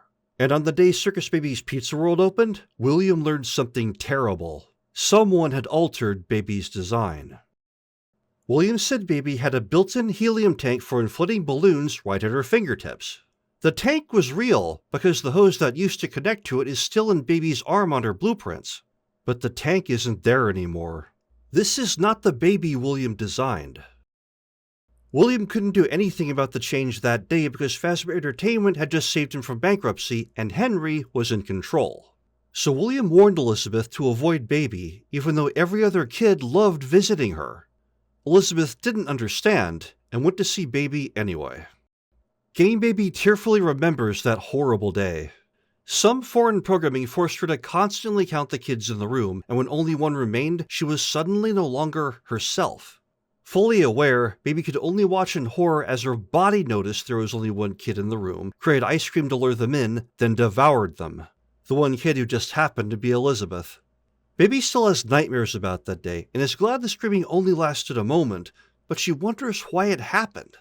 It wasn't something she wanted to do or would do by choice, because Game William gave Baby a conscience, and the only way she would do such a terrible thing was if someone hacked her programming. After Elizabeth's death, Henry's company showed off their wealth and power by sending a fleet of vehicles to tear down Pizza World in a single night, then cover up the incident as a gas leak. Henry was in charge, and money wasn't a problem. The Funtimes might seem futuristic, but when Michael visits the sister location bunker in the future, he sees that it's ancient. Funtime Freddy and Baby/Eleanor in the Fazbear Fright books are very old, rusty robots built in a past age. William built them a few years after the classic animatronics, but before Fredbears. The opening of Circus Baby's Pizza World is when Fazbear Entertainment took control of Williams' operation and started doing things their way. If baby-eating people was a glitch, Fazbear Entertainment had half a century to fix it. Instead, they expanded the program to hack all the fun times. When Michael infiltrated the sister location bunker, the fun times required scooping every day after returning from the surface, in a program that had been running from before Fredbear's in 1982 to after FNAF 3 around 2023, 30 years after FNAF 1. People hate William because he killed 5 kids? Well, if we're nice and assume Circus Baby's entertainment rental only devoured 1 kid every week, that's still 52 kids a year over a span of over 40 years. Multiply the two, and we get 2,080 devoured kids, as a conservative estimate. Bear was a well-oiled Remnant harvesting machine far worse than FNAF 1 eating a guard every 90 days. Michael's family thought putting their souls into the fun times would let them entertain kids forever. Instead, they found themselves trapped in an unending nightmare of being forced to kill so the scooper could carve out the Remnant-infused metal of their stomachs each night. The family would have preferred death to this fate, but that wasn't an option, because the robots were immortal, and suicide didn't work. The Funtimes kept trying to escape, causing damage and death in the process. But Bear, a shell corporation for Fazbear Entertainment monitored by Henry's personal minion hand unit, kept using William's rebellious Funtimes anyway, because without William's secrets they couldn't make new Funtimes of their own. In the Mirror Universe trilogy, Henry learned how to implant souls into robots, while Skeletor like William was willing to sacrifice his own failing organs to learn the trick. Five Nights at Freddy's is a story about putting souls into robots, and how one mad scientist's good intentions for making his family happy paved a road to hell. But how does this all relate to Ralph? If Ralph is the phone guy, you'd think he'd remember more of this. Yet Ralph's fragmented memory is a major plot point in the week before. Ralph's memory malfunctions at least 20 times. He says he's never taken Capellia to Freddy's, except that one time she cried when he did. Ralph can't remember the name of Freddy's Toreador March, a theme he's heard for years, even though he remembers it's about a bullfighter from the opera Carmen. Phone Guy struggles to remember the name of Fredbear's family diner on night 6 of FNAF 2, the sister location to his own beloved New Freddy's with a rich history. Phone Guy doesn't think there's any reason to assume the robots know how to use the vents, except that Phone Guy warned Jeremy about that very thing, and vent robots repeatedly attack Ralph. Ralph keeps telling himself that Freddy and his friends are just soulless programmed metal, as if he really wants to believe this, but also thinks they can carry a grudge for a long time. Who programs an entertainment robot to develop grudges? Ralph can't even remember why he thinks Freddy's is dangerous, even though he knows virtually all night guards disappear before night 3. When Ralph goes home, all the horror fades into a dream, but returns the next day. Ralph even abstractly senses that part of him remains behind at Freddy's, as if some piece of his soul will always stay here wherever he goes, like the Remnant in Foxy. Even when Ralph finally gets through to 911 and finds an operator with her own stories about Freddy's, Ralph wonders if he's imagining her too. The employee handbook says what happens at Freddy's stays at Freddy's, and Ralph is self-aware enough to wonder if his memory problems are some kind of defense mechanism protecting him from horrors in his past. Ralph seems like a nice guy who oddly declares that no one understands or cares about the animatronics more than him. But the robots seem to remember something that Ralph doesn't, and go after him with emotional rage, dealing fatalities worthy of Mortal Kombat. The robots, and Shadow Freddy in particular, seem very angry at Ralph for some reason. Memory loss is part of how FNAF's Remnant system works. Memories are the life experiences that make people who they are, and when those memories are drained or lost, they become Remnant, something that remains of the original person. Something that may be very different from the original person depending on what pieces of their soul they're missing. Silver is often used to collect and contain Remnant like a sponge, but Remnant itself is a type of whispering energy. Special Delivery has us collect Remnant in the air when we aren't stealing it from other players. Airborne Remnant is how Deja Vu works in FNAF's universe. Emotionally charged memories leave echoes of themselves in the area that visitors can absorb and experience as if those memories were theirs. In the trilogy, sealing Freddy's away in concrete didn't stop its lingering sadness from haunting the Silver Eyes Mall, eventually forcing the whole building to close as nobody wanted to visit. But while traces of Remnant hang in the air, it's far more concentrated inside people. Remnant, like knowledge, is power. That's why players in Special Delivery attack each other for Remnant, so they can infuse their own fleets of robots with it to make them more experienced and powerful. The flip side is the more Remnant you drain from someone, the more they forget. Remnant can be gained, lost, or split, like Heidelin's ability to split people into lesser versions of themselves. If you tear the memories that make a person who they are in half, you've split their being into two pieces. It might be an even split, making both versions clones of each other, or each version might get a different set of memories, turning both into different people entirely. It may even create a twisted opposite of a person, as Dr. Henry Jekyll learned when part of him split off to become Mr. Hyde. In the story, the puppet carver, surly purple-faced Jack owns a small independent pizzeria facing financial struggles, mostly because of his negative attitude. But all that changes when he gets caught in the puppet carving machine and blades whirl. Jack thinks he's dead, until the blades suddenly stop and he can't remember them cutting him. But something is different. Our purple-faced friend is suddenly a super positive person. But as he's pondering this, a pink pile of phasgu suddenly appears and starts hunting Jack. And when it corners him, it morphs into a pink humanoid with dark eyes, just like the Magenta Man in Take Cake to the Children. It touches Purple Jack, and reveals that it's Pink Jack, a construct made of all the negative memories the puppet carving machine tore out of Purple Jack. With a touch, it reminds him of all the terrible ways he's treated people, and that the failure of his business is his fault, then leaves Purple Jack alone with his thoughts. Purple Jack sets out to right every wrong he's ever done, and slowly brings his struggling pizzeria back to life. While Pink Phasgu Jack leaves the area, it is next seen as the active ingredient in Fazbear Entertainment's soul-stealing mad science kits in He Told Me Everything. I can't read this story without thinking how similar Purple Jack is to William at Freddy Fazbear's struggling pizza place, and how Pink Jack might be related to Henry and his company's Remnant gathering ambitions. The strange case of Dr. Jekyll and Mr. Hyde is a major inspiration in FNAF, and opposite versions of people appear in most FNAF media. Charlie had to fight a negative version of herself in the trilogy. There are two Vanessas in Security Breach, the one who became Vanny who hunted Gregory, and the other one who wants to help him in the teasers, locked away glitch crap in her mind in the Retro CD interviews instead of surrendering to him, and who watches from the top of the burning Pizza Plex after Vanny falls to her death. Dr. Talbert accidentally created Eleanor, the big bad baby of the Fazbear Fright books, but he took some of his daughter Renelle's remnant to make a silver locket backup copy of her when she was gravely ill and he feared she would die. Another daughter of a mad scientist whose soul split into opposite pieces. The four-closet system from Charlie's trilogy splits souls into 4 pieces. As an android, third closet teen Charlie had a perfect memory about her recent life, but only fragmented glimpses of her past. That's because she wasn't the only Charlie. Henry built at least 4 Charlie bots for different age milestones in her life and put them in closets of increasing size. Trilogy Henry could make androids that mimic humans almost perfectly, but these immortal creations never grew up like normal human children and stayed the same apparent age forever.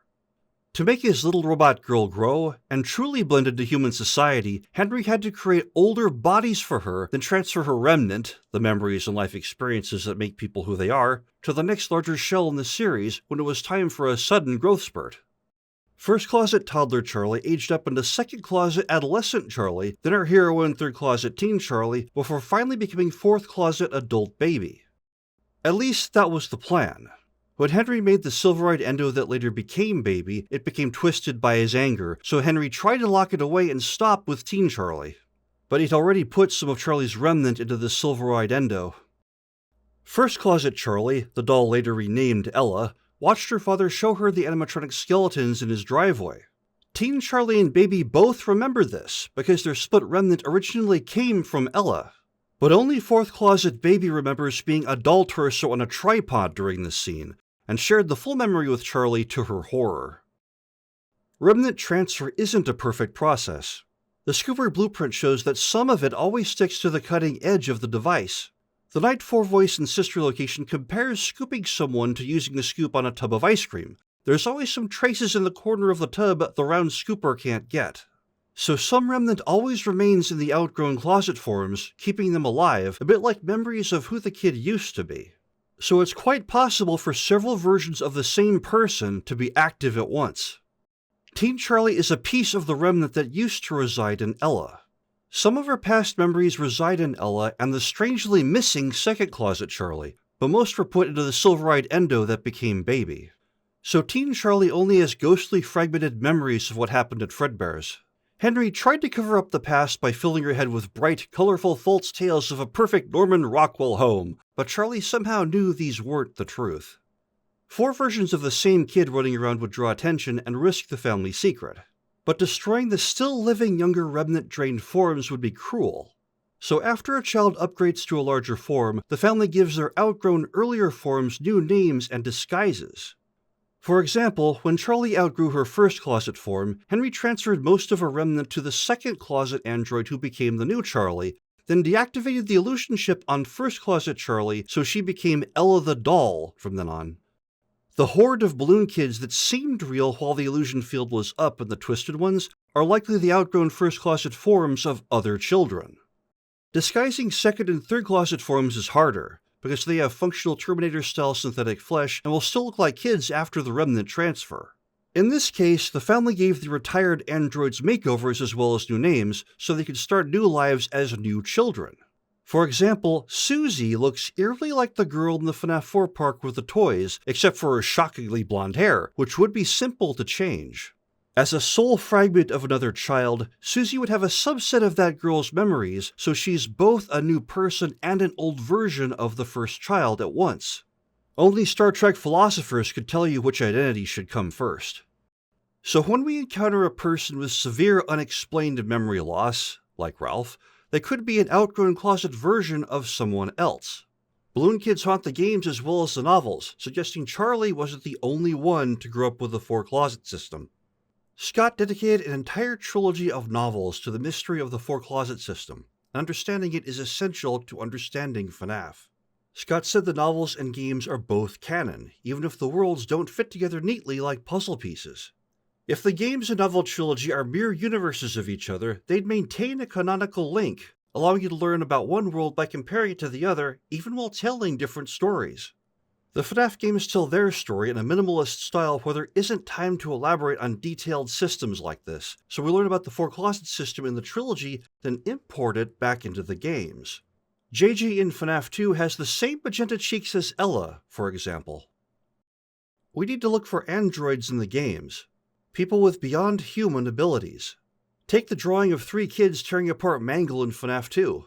Mangle wasn't originally designed to be taken apart, and WWE superstars shouldn't be able to tear a massive metal construct apart with their bare hands. Yet these 3 little kids do it easily, and the one with Mangle's head has Michael Afton's purple and blue color scheme. If Phone Guy's notes about spring suits are correct, only an android could wear one safely. If the moisture from a breath can set off spring locks, sweating would be overkill. But a spring suit in a fursuit is an oven that would make normal humans sweat buckets, killing them in seconds. Only someone who could turn off their ability to sweat could wear a spring suit safely. But Phone Guy knew a lot of people like this. He recorded his spring suit tutorials for the general staff of the new Freddy's. Henry and William wouldn't need spring suit pointers from Ralph. The tapes were for others. It's as if most employees at Freddy's were androids, and likely members of the Afton family. Sister Location proves that Michael Afton is an android. On night 4, he wakes up in a spring suit that loosens its spring locks at breathing and heartbeat. A voice that sounds like a sinister version of Baby says she kidnapped him and hid him in this suit hours ago. Now that Michael's awake, he has to scramble to keep his breathing and heartbeat from setting off the spring locks. But why didn't the spring locks crush him while he was asleep? And if he didn't breathe or have a heartbeat for hours, why isn't he dead? And how is he winding the spring locks with his mind if his arms are trapped in the suit? No matter what Michael does on night 4, a small army of mini-arenas crawl into the mouth of his wiggle-tight suit with nowhere to go except down his throat. That's what they did to Stanley in the story Room for One More, infesting his body more and more every night while he fell asleep at work before tearing his flesh off from within. At first, Michael seems fine. He goes back home and eats popcorn like a normal, organic human, while watching his favorite show about a baby vampire with his own purple and blue color scheme. But when he opens the keypad hatch on Baby's head on night 5, the background sound drips, suddenly turns into the file Guts, adding the sound of wet meat tearing from bone. but Michael is the only one in the room with flesh. The gut sound follows Michael back into Funtime Auditorium, which was quiet before, and its volume doesn't change as he moves, suggesting the gut sound is coming from him. And it only stops when Michael enters the next room. If it's the scooping room, Michael gets hit by a huge metal ram that bounces off him with a bloodless metallic clang, as if striking another metal object of similar mass. If the scooper hit a normal human, it would make a mess blasting right through them. In the private office, Michael stares in horror at his own robotic reflection in Ennard's mask. It shows one glowing eye in a wide socket that doesn't match any other robot in the sister location. The closest match is William's face inside Springtrap, with another single glowing eye in a similar face, but on the opposite side. The mini-arenas waited inside Michael, then stripped off all his flesh from within to prepare him for scooping until all that remained of him was a metal endoskeleton. Ennard said they needed someone like Michael to escape. They didn't use any of the human technicians they'd had access to for years because their fleshy bodies wouldn't work as an escape vehicle. Michael also has a built-in heads-up display and an internal tape player that can put Funtime Freddy to sleep by mimicking Bonbon's voice, but at this point you get the idea. Michael Afton is the same type of android that William is. No wonder people keep getting the two mixed up. And they both have Terminator-style synthetic flesh, just like Charlie in the trilogy. Henry also seems to be superhuman. He wears Fredbear so he can shut off his sweat glands like the other androids in the family. Henry also sounds like a man in his prime in FNAF 6, half a century after Fredbear's. It's like fourth closet adult Henry hasn't aged a day. Henry also talks about making himself sleep like a hibernating bear. He disappeared for decades after Fredbear's closed. Was he sleeping this whole time? Henry is also a native to the area. The sister location leaks teaser said a local entrepreneur financed Circus Babies. This had to be Henry, as William had no money and wasn't in control. Henry Emily wasn't an Afton in the Mirror Universe trilogy, but neither was Michael Brooks, the Michael in that world who became the real Golden Freddy. If Cassette Man is the adult fourth closet version of Henry, then he's got 3 other younger forms out there somewhere with different names. We should be on the lookout for anyone with strange memory problems. So, who is Phone Guy? Ralph must be somebody special. He says nobody loves or understands the animatronics more than he does. And he means it. He was a star student who gave up a potential career in artificial intelligence to work a dead-end job at Freddy's out of sheer love for the place. Most people regret working for Fazbear Entertainment, but Ralph jumped at the chance and has the largest collection of Employee of the Month pens. The robots also think Ralph is special. A reporter covering Freddy's told Ralph that the recent increase in robot activity is his fault, and Capelli is in grave danger, because when Ralph made plans to leave Freddy's, the robots made plans to leave too. Phone Guy makes springsuit instructional tapes for the android employees who wear the springsuits, but could he be a member of the Afton family himself? He knows things that only a family member would know. It should be impossible to enter or leave the new Freddy's after the lockdown, but after Night 5, Phone Guy sent Jeremy Fitzgerald a memo to leave, and was genuinely surprised to find Jeremy was still in the office on Night 6. Phone Guy knew there was a way to leave, and knew that Jeremy knew it too. Fritz Smith also got into the building somehow on Night 7. The new Freddy's must have a system of secret passages. There's no kitchen on the map, but pizza gets in somehow. For that matter, there are no obvious entrances or exits either, but people still visit. The secret rooms in each location, and the secret doors that access them, are well hidden. There must be a network of secret passages that all the employees at the new Freddy's have to use every day for basic restaurant operation. There's a reason for the secrecy. These passages lead back to the Afton house. Mangle's quest shows Mangle leaving a stage with 3 clouds, like FNAF 1 and or Fredbear's, into a house with FNAF 4-like windows. If you brighten the stage cameras in FNAF 1, and watch carefully as each robot leaves, the clouds behind the stage start to move. Something is back there, and it could easily be a secret passage. The crying child lived right next to Fredbear's, almost like it was an extension of his house. Ralph lives 4 houses away from Freddy's. The house kitchen we hear in the background of FNAF 4 could be the hidden kitchen that serves the new Freddy's. So any employee who knew about these passages could walk straight into the Afton house. It's not a secret the Aftons would give out willingly. One improbable factor is interesting, but several together are alarming. Many Freddy's employees are androids who can wear spring suits without sweating. Most of Freddy's employees use secret passages to visit the Afton house every day.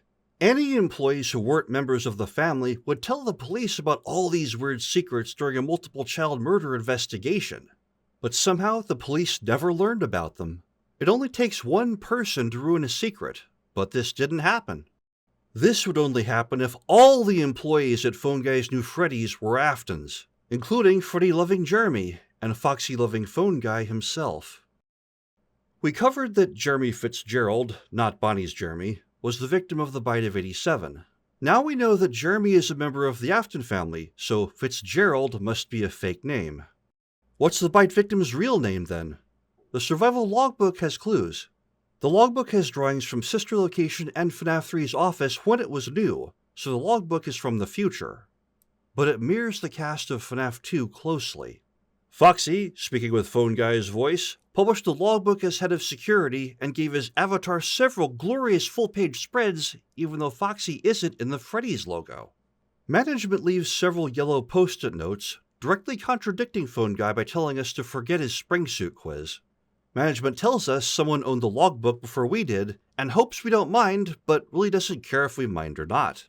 The first logbook owner called himself Mike, similar to Mike Schmidt, and the Mike who used hand unit before Michael visited Sister Location. They knew who would use the logbook after them, and left several scrawled questions and statements that are faded now because the second owner tried to erase them. They ask personal questions like which of the toys pictured were our childhood favorites, and what we remember of the past, as if these memories originally belonged to the first owner and they wonder which ones we still recall. As if we're a younger closet version of them and someone who's constantly mistaken for them. The first owner also leaves the note, "The party was for you," as if addressing the single person at the day shift birthday party in the lockdown New Freddy's who became the Bite of 87 victim. The second owner has issues with the first, trying to erase most of their commentary. The second owner crossed out the name Mike at the front, as if to say, "I'm not you," but doesn't have any other name to replace it, letting the crossed out Mike stand. As if Mike was the fake name of the first guard, but the real name of the second. The second guard is a talented graphic artist, like Michael Brooks from the trilogy, leaving doodles in red ink throughout the book. They've also seen Nightmare Fredbear in FNAF 4, and the casual bongos and exotic butters from Sister Location that Michael Afton encountered in Game 5. Like Jeremy Fitzgerald, who followed William as the FNAF 2 guard, the second logbook owner has a powerful connection to Freddy. Jeremy spent all game dressing up as Freddy and dreaming about being Freddy's endo. The second owner enjoys making the other characters say silly things, but gets offended when asked to do the same to Freddy. He uses his Golden Freddy-like artistic talent to redraw Freddy's logo to omit Bonnie and Chica, leaving only Freddy's scowling face. Freddy is the second owner's avatar as sure as Foxy belongs to Phone Guy. And he really, really, really hates Fredbear. The second owner makes cartoons of locking and blowing up someone who looks like Freddy. The red ink hides the color of the character, but the context says this must be Fredbear, Freddy's physically identical golden imposter. The character Henry designed to be better than Freddy, who replaced Freddy as the star. And this was before Fredbear started repeatedly biting different closet versions of him. In my theories, the second logbook owner is Michael Afton. Michael always follows William. He inherited Freddy from William, the original Freddy. Michael took the guard shift after William in both openings of Phone Guy's New Freddy's. Michael went to Fazbear's Fright to save William from Springtrap, then followed him in infiltrating the Sister Location bunker, using the under-desk Biddy-Bab shield that William built before him. And now he's inherited the survival logbook from William too. Mike could be Mike Schmidt, which I believe is one of the many fake names William uses in the game world. Michael can cross out Mike at the start of the logbook, but it's a version of his real name, so he has nothing to replace it with. William seems to think his son Michael is a remnant offshoot of himself, carrying a subset of his own memories as surely as he carries a similar endoskeleton. The Sister Location robots keep mistaking Michael for William because the purple guy with blue pants is so similar to his father, and they both have PJ Haywood as their voice actor. Perhaps Michael really is an outgrown closet version of William. Michael is sick and tired of everyone thinking he's his father, so he crossed out the name and tries to differentiate himself from William however he can, like showing off his drawing skill. Fake names are important in FNAF because Fazbear Entertainment prohibits rehiring previous employees who somehow survived their tenure with the company, a set largely limited to Afton family members who infiltrated the company that stole their secrets and enslaved the souls of their kin.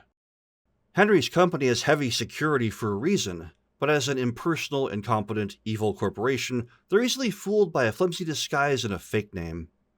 Michael Brooks was Golden Freddy in the novel trilogy, and I believe a young closet version of Michael Afton is the Golden Freddy in the games. When Jeremy Fitzgerald dreams of being Freddy's endoskeleton in FNAF 2 and sees Golden Freddy, he says, in lowercase, "It's me." It is him, or at least a severed piece of his own remnant.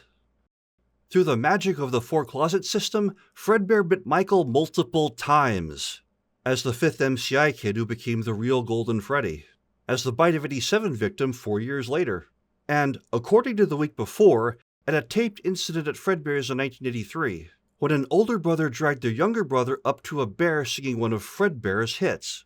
It's understandable if Michael doesn't like Fredbear. Another theory of mine is that the bite memories from several different closet versions of Michael combine to form FNAF 4's Bite Nightmare. There's only one victim who's fed to Fredbear by the classic robots that are already possessed, like the Bite of 87. But this same bite victim and the 4 bullies together make up the 5 MCI kids, whose souls were all put into robots that day. The crying child doesn't have a robot/mask of his own because he got bitten by Fredbear, who was already owned by Shadow Freddy. Both of those bites happened at Freddy's, not Fredbear's, but the week before a bite at Fredbear's in 1983 adds a third memory to the fusion, changing the scene to Fredbear's.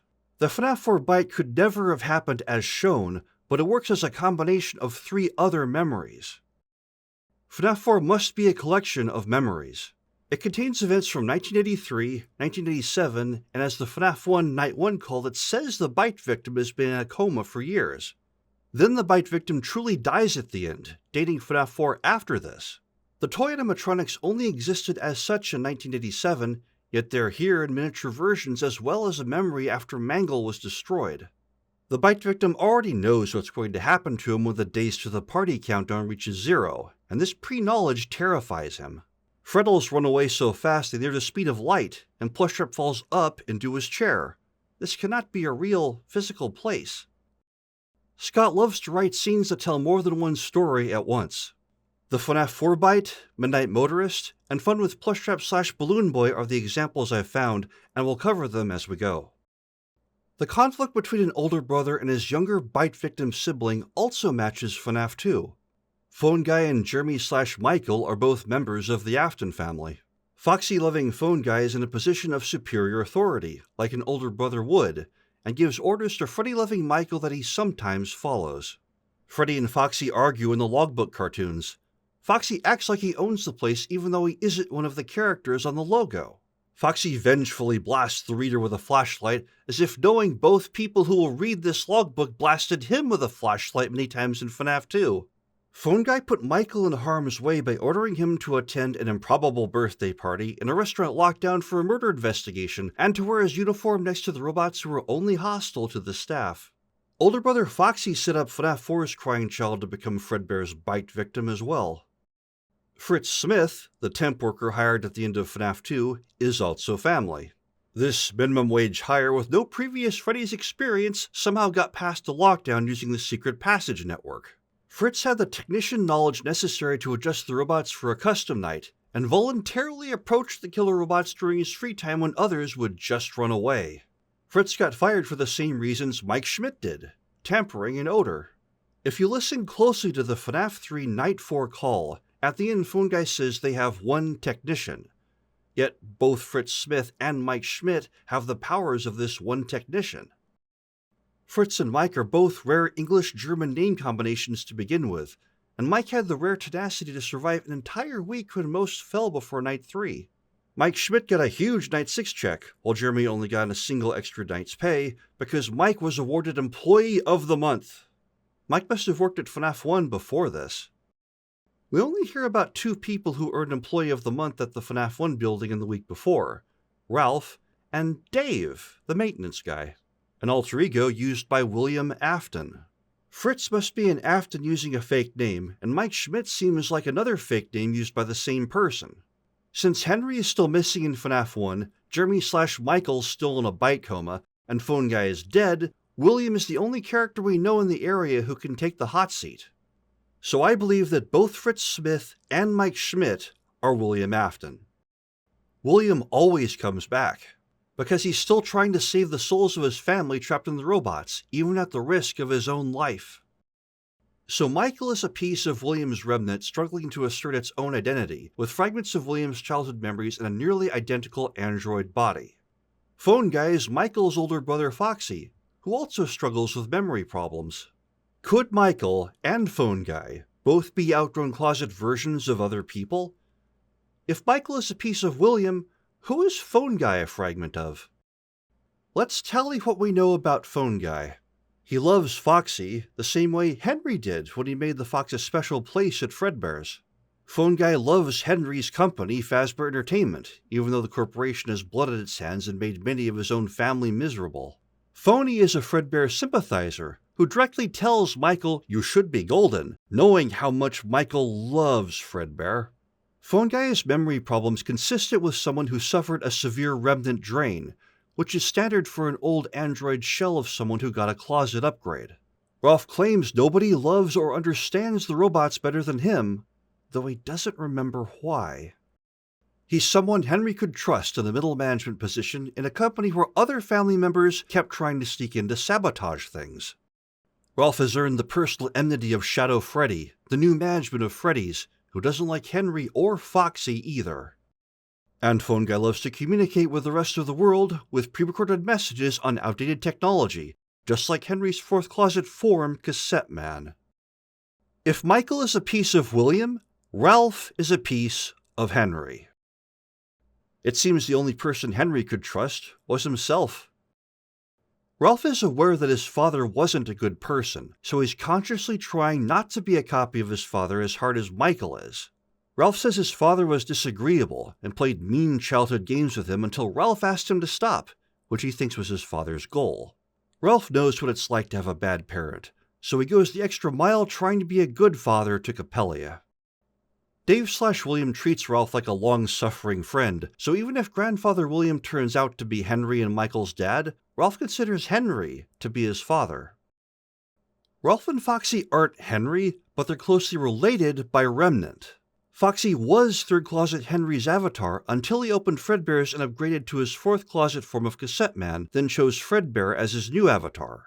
But Foxy still holds a special place in Henry's thoughts, so Cassette Man still favors him over the others whenever possible. After Cassette Man's mysterious disappearance after Fredbear's closed, Shadow Freddy took control of Fazbear Entertainment and became the new management of Freddy's. It's almost like she had something to do with Henry's disappearance. Shadow Freddy dislikes Henry so much that she holds Foxy and Ralph accountable for his sins. She turned Foxy's special area into a prison and locked him away behind a fake out-of-order sign. Then Nightmare devoured Phone Guy and mockingly stole his voice, as she does to Capellia and the reporter. Even Phone Guy's daughter isn't safe from Nightmarian's wrath. So, Phone Guy is Henry's outgrown third closet form who's still fond of Foxy. Ralph struggles to be different from Henry just as Michael tries to be different from William, while Shadow Freddy holds both of them accountable for their father's acts. But who is Shadow Freddy, and what exactly did Henry do to her?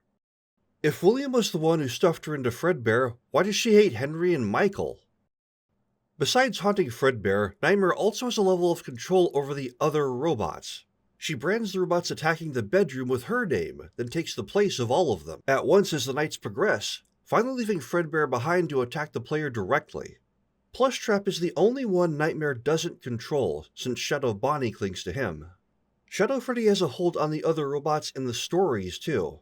When John woke a spirit inside Fredbear and Clay's basement in the Twisted Ones, which you could sense wasn't the soul of his friend Michael, all the other robots woke up instantly. Freddy and his friends were ready to kill Charlie at the end of the Silver Eyes, until Golden Freddy took over Yellow Bear's fusion, instantly pacifying the other robots.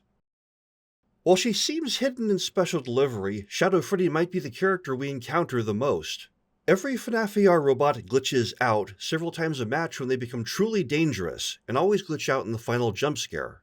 These glitches aren't random issues the company never thought to fix. Some other entity is assuming direct control to make them kill.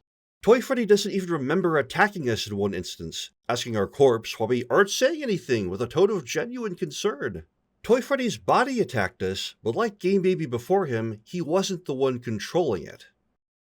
Meanwhile, Golden Freddy, quote-unquote, knows every attack pattern all the other robots use, challenging us to identify each incoming action and choose the correct defense program in time. So is Golden Freddy, quote-unquote, mimicking the attacks of all the other robots? Or was Shadow Freddy the one who invented all the attacks in the first place and forced the others to use them? It's easy to assume all the robots that keep eating our faces are enemies. But when Nightmare isn't in control, they have wills of their own.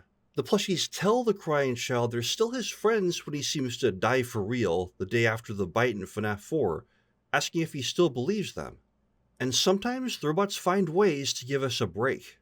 Did you know Bonnie and Chica pass the open office doors twice before they attack? Study the FNAF 1 map carefully. The office doors are partway up each hall, while the corners with the cameras are at the bottom. To pose dramatically for the corner cams, Bonnie and Chica have to pass the open office once, then again to stand on the north side of each entrance so the hall lights can see them. Even when Bonnie goes right into attack position from the supply closet, he still waits to grin for the door lights instead of running straight in like Foxy. They could have got in and killed us at will, but instead opted to put on a show. You can see this happen in real time in Help Wanted.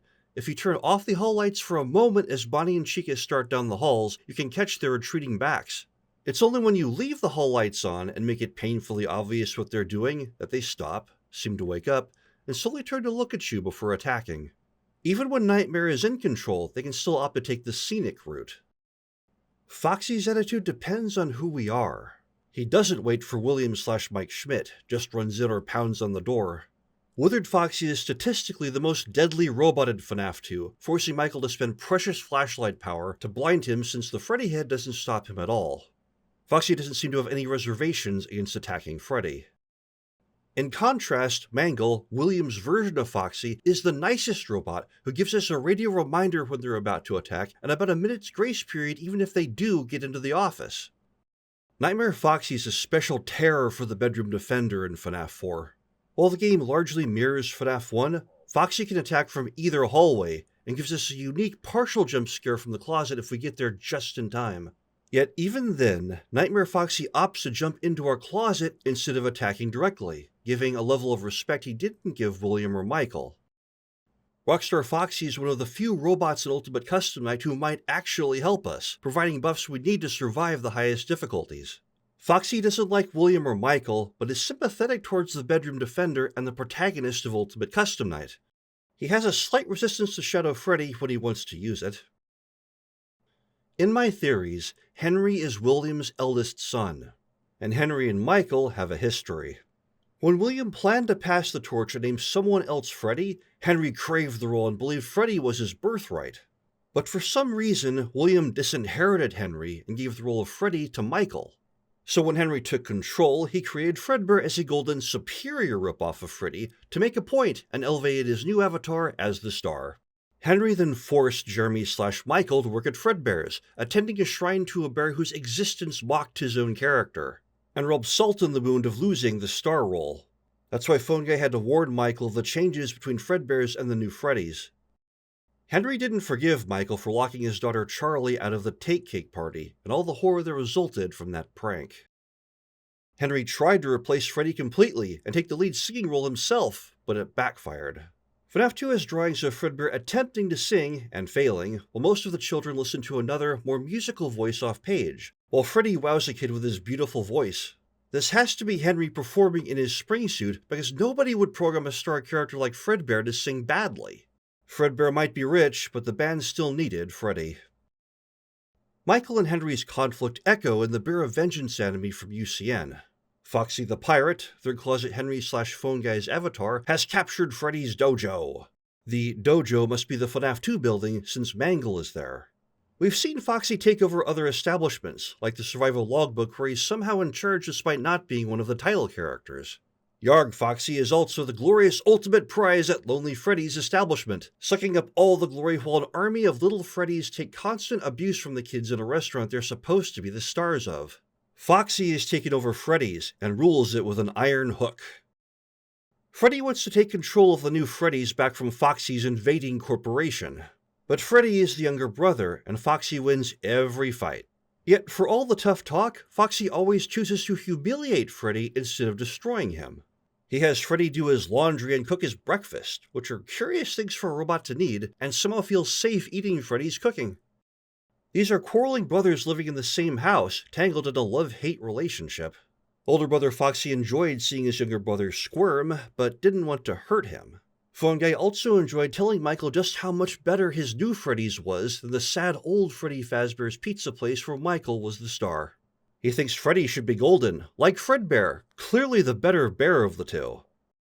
But Phone Guy was also serious when he sent Michael the memo to leave, when he realized the new management of Freddy's wasn't kidding around and wanted Michael dead. Phone Guy was truly upset when he saw Michael had ignored the memo, and had to do what management wanted while they were watching. Shadow Freddy ordered Phone Guy to send Michael to a convenient place where she could bite him again, and Phone Guy complied, even knowing it was a bad idea. Henry wasn't the only one who offended Shadow Freddy, and she viewed Michael as a higher priority target than Phone Guy, because at some point in the past, Michael did something she wouldn't forgive. In 1972, when Michael was a 3-year-old boy wearing pint-sized Freddy while giving cake to all the kids, Charlie was the little girl banging on the door outside, wanting to come in. But the other kids locked her outside, and Michael, the master of ceremonies, did nothing to stop them. Michael and Charlie were the same size and age at Take Cake to the Children. So if an android version of Charlie existed near that time, she would be a third-closet teenager by 1983, just like Michael and her twin brother Sammy would. The puppet couldn't grow up like a normal android child, but the Mirror Universe trilogy heavily features a conflict between two opposite Charlies. So we should take a look to see if we can find two Charlies in the game world, especially since we have an anti-puppet floating around. When an Afton child outgrows a closet, their previous form, still animated by a fragment of the Remnant, gets a new name. So when Third Closet Henry upgraded into Fourth Closet Cassette Man, his outgrown third closet form became Ralph, the phone guy. Ralph might have a very different personality than his Remnant father, but he has the same body Henry had back in 1972, and might be mistaken for Henry the same way people keep thinking Michael is William. So whenever Shadow Freddy / Nightmarian the Anti-Puppet sees Ralph, she sees 1972 Henry. Cassette Man and Phone Guy have another thing in common. They don't like the puppet. Phone Guy never liked that puppet thing because it was always thinking and could go anywhere. Cassette Man went further and sent Lefty the killer bear to hunt down and devour the puppet before Pizzeria Simulator. Henry was able to get most of the family to visit by pretending to be William and asking nicely. But the puppet is more aware than the others, and Henry knew such a deception wouldn't work on her. But instead of asking his beloved daughter to trust her beloved father and come anyway, Henry threw diplomacy to the winds and used violence as a first resort. When Henry claimed to be William, most of the family trusted him immediately. It seems most of the Afton family likes William. The puppet trusts William too, and vice versa, because William and the puppet pass within several feet of each other and save them, but neither attacks the other. Shouldn't the victim of Take Cake to the Children attack her assailant on sight? And shouldn't the murderer attempt to strike first to prevent such revenge? But no, the puppet is one of the two robots William doesn't shut down after save them, trusting her as much as he trusts Mangle, a literal version of himself. The puppet trusts the purple guy, but not her own father? We're missing something important. Henry's design for Lefty also raises questions. He built Lefty to hunt down, lure in, devour, then fuse with the puppet. Lefty's blueprint warns that after the puppet fuses with this soul-devouring shadowy bear, the fusion they create won't be controllable anymore. That sounds really dangerous, and for no reason. If the goal was to burn the puppet, Lefty could have just imprisoned it and dragged it to FNAF 6. For some reason, Henry thought fusing Lefty and the puppet was worth the risk. Then Henry calls the resulting fusion, "my daughter." Let me reiterate this point. Henry, who disliked and abused the puppet by herself and planned to trap Lefty in an overheating building, called the fusion of these two despised creatures my daughter. It's as if Henry believed both the puppet and shadow Lefty contained pieces of Charlie's fractured soul, and Henry wanted to reunite them before sending his daughter, who he actually did love, to the afterlife. Henry believes two versions of Charlie exist in the game world. But how can that be if the puppet absorbed all of Charlie's remnant after Take Cake to the children? If her soul was split, it had to happen before that time. The ending to Pizzeria Simulator shows us both the original scene from FNAF 2 and the updated security puppet minigame are still canon. So a mystery from FNAF 2 is still valid. The Magenta Man was in a hurry to escape the crime scene, leaving a trail of burned rubber as his car rocketed away. So why did he spend 10 agonizing seconds standing beside Charlie in the original scene as something seemed to slowly drain from her? Spring suits are a high-tech way to extract Remnant, but there are other methods. Dave used a silver knife to kill Officer Dunn in the Silver Eyes. Dunn felt the silver blade, the metal of choice for containing Remnant, cut into things he didn't know he had before he blacked out. I believe Trilogy William used the Remnant he extracted from Dunn to animate Twisted Wolfie.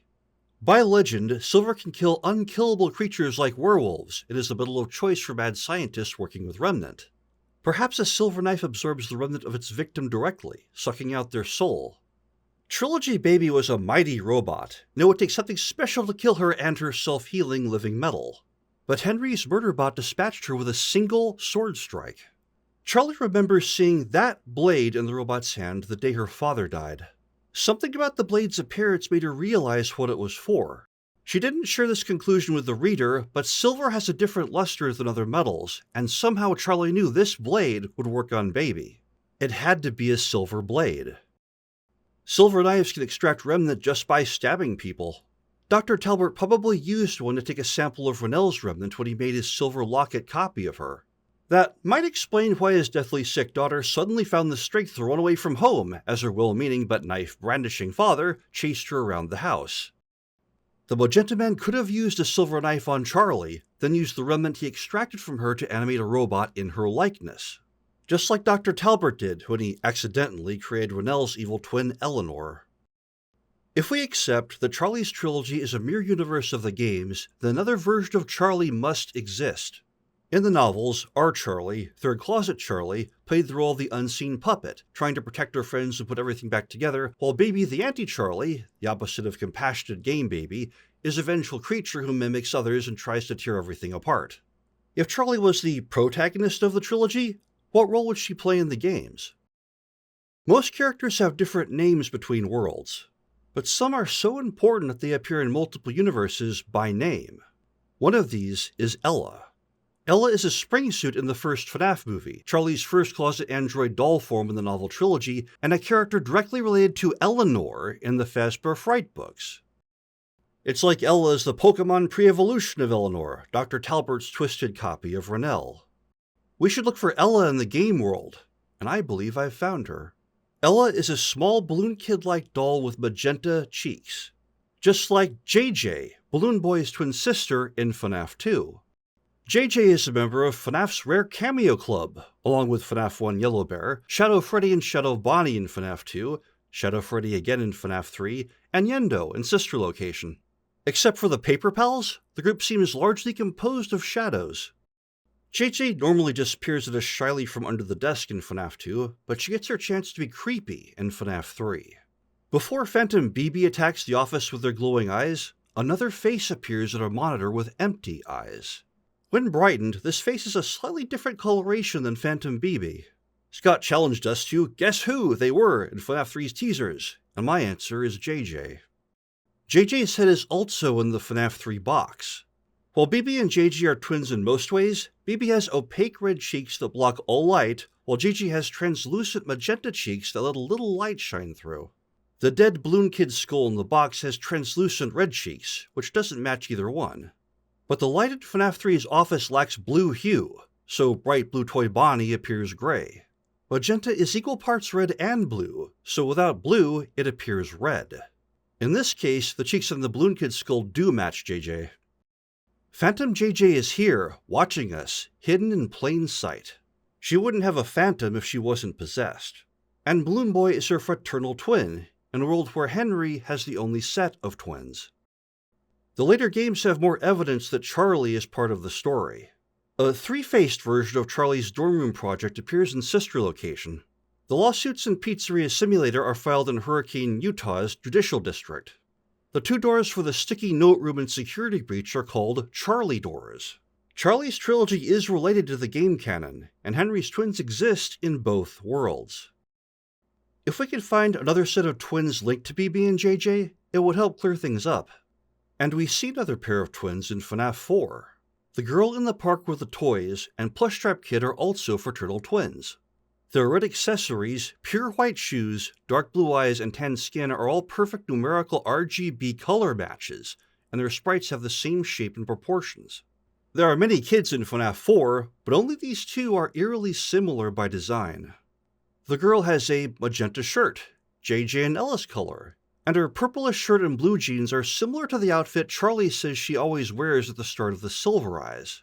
But Trilogy Charlie loved her black patent leather shoes, while this girl hidden in the park with a wide creepy grin has pure RGB 255 white shoes, the perfect opposite.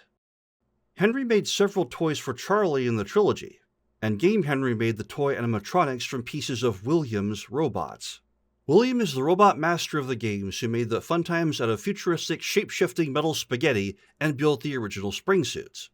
But even with this amazing borrowed technology from the now withered classic robots, the toy animatronics are comically crude.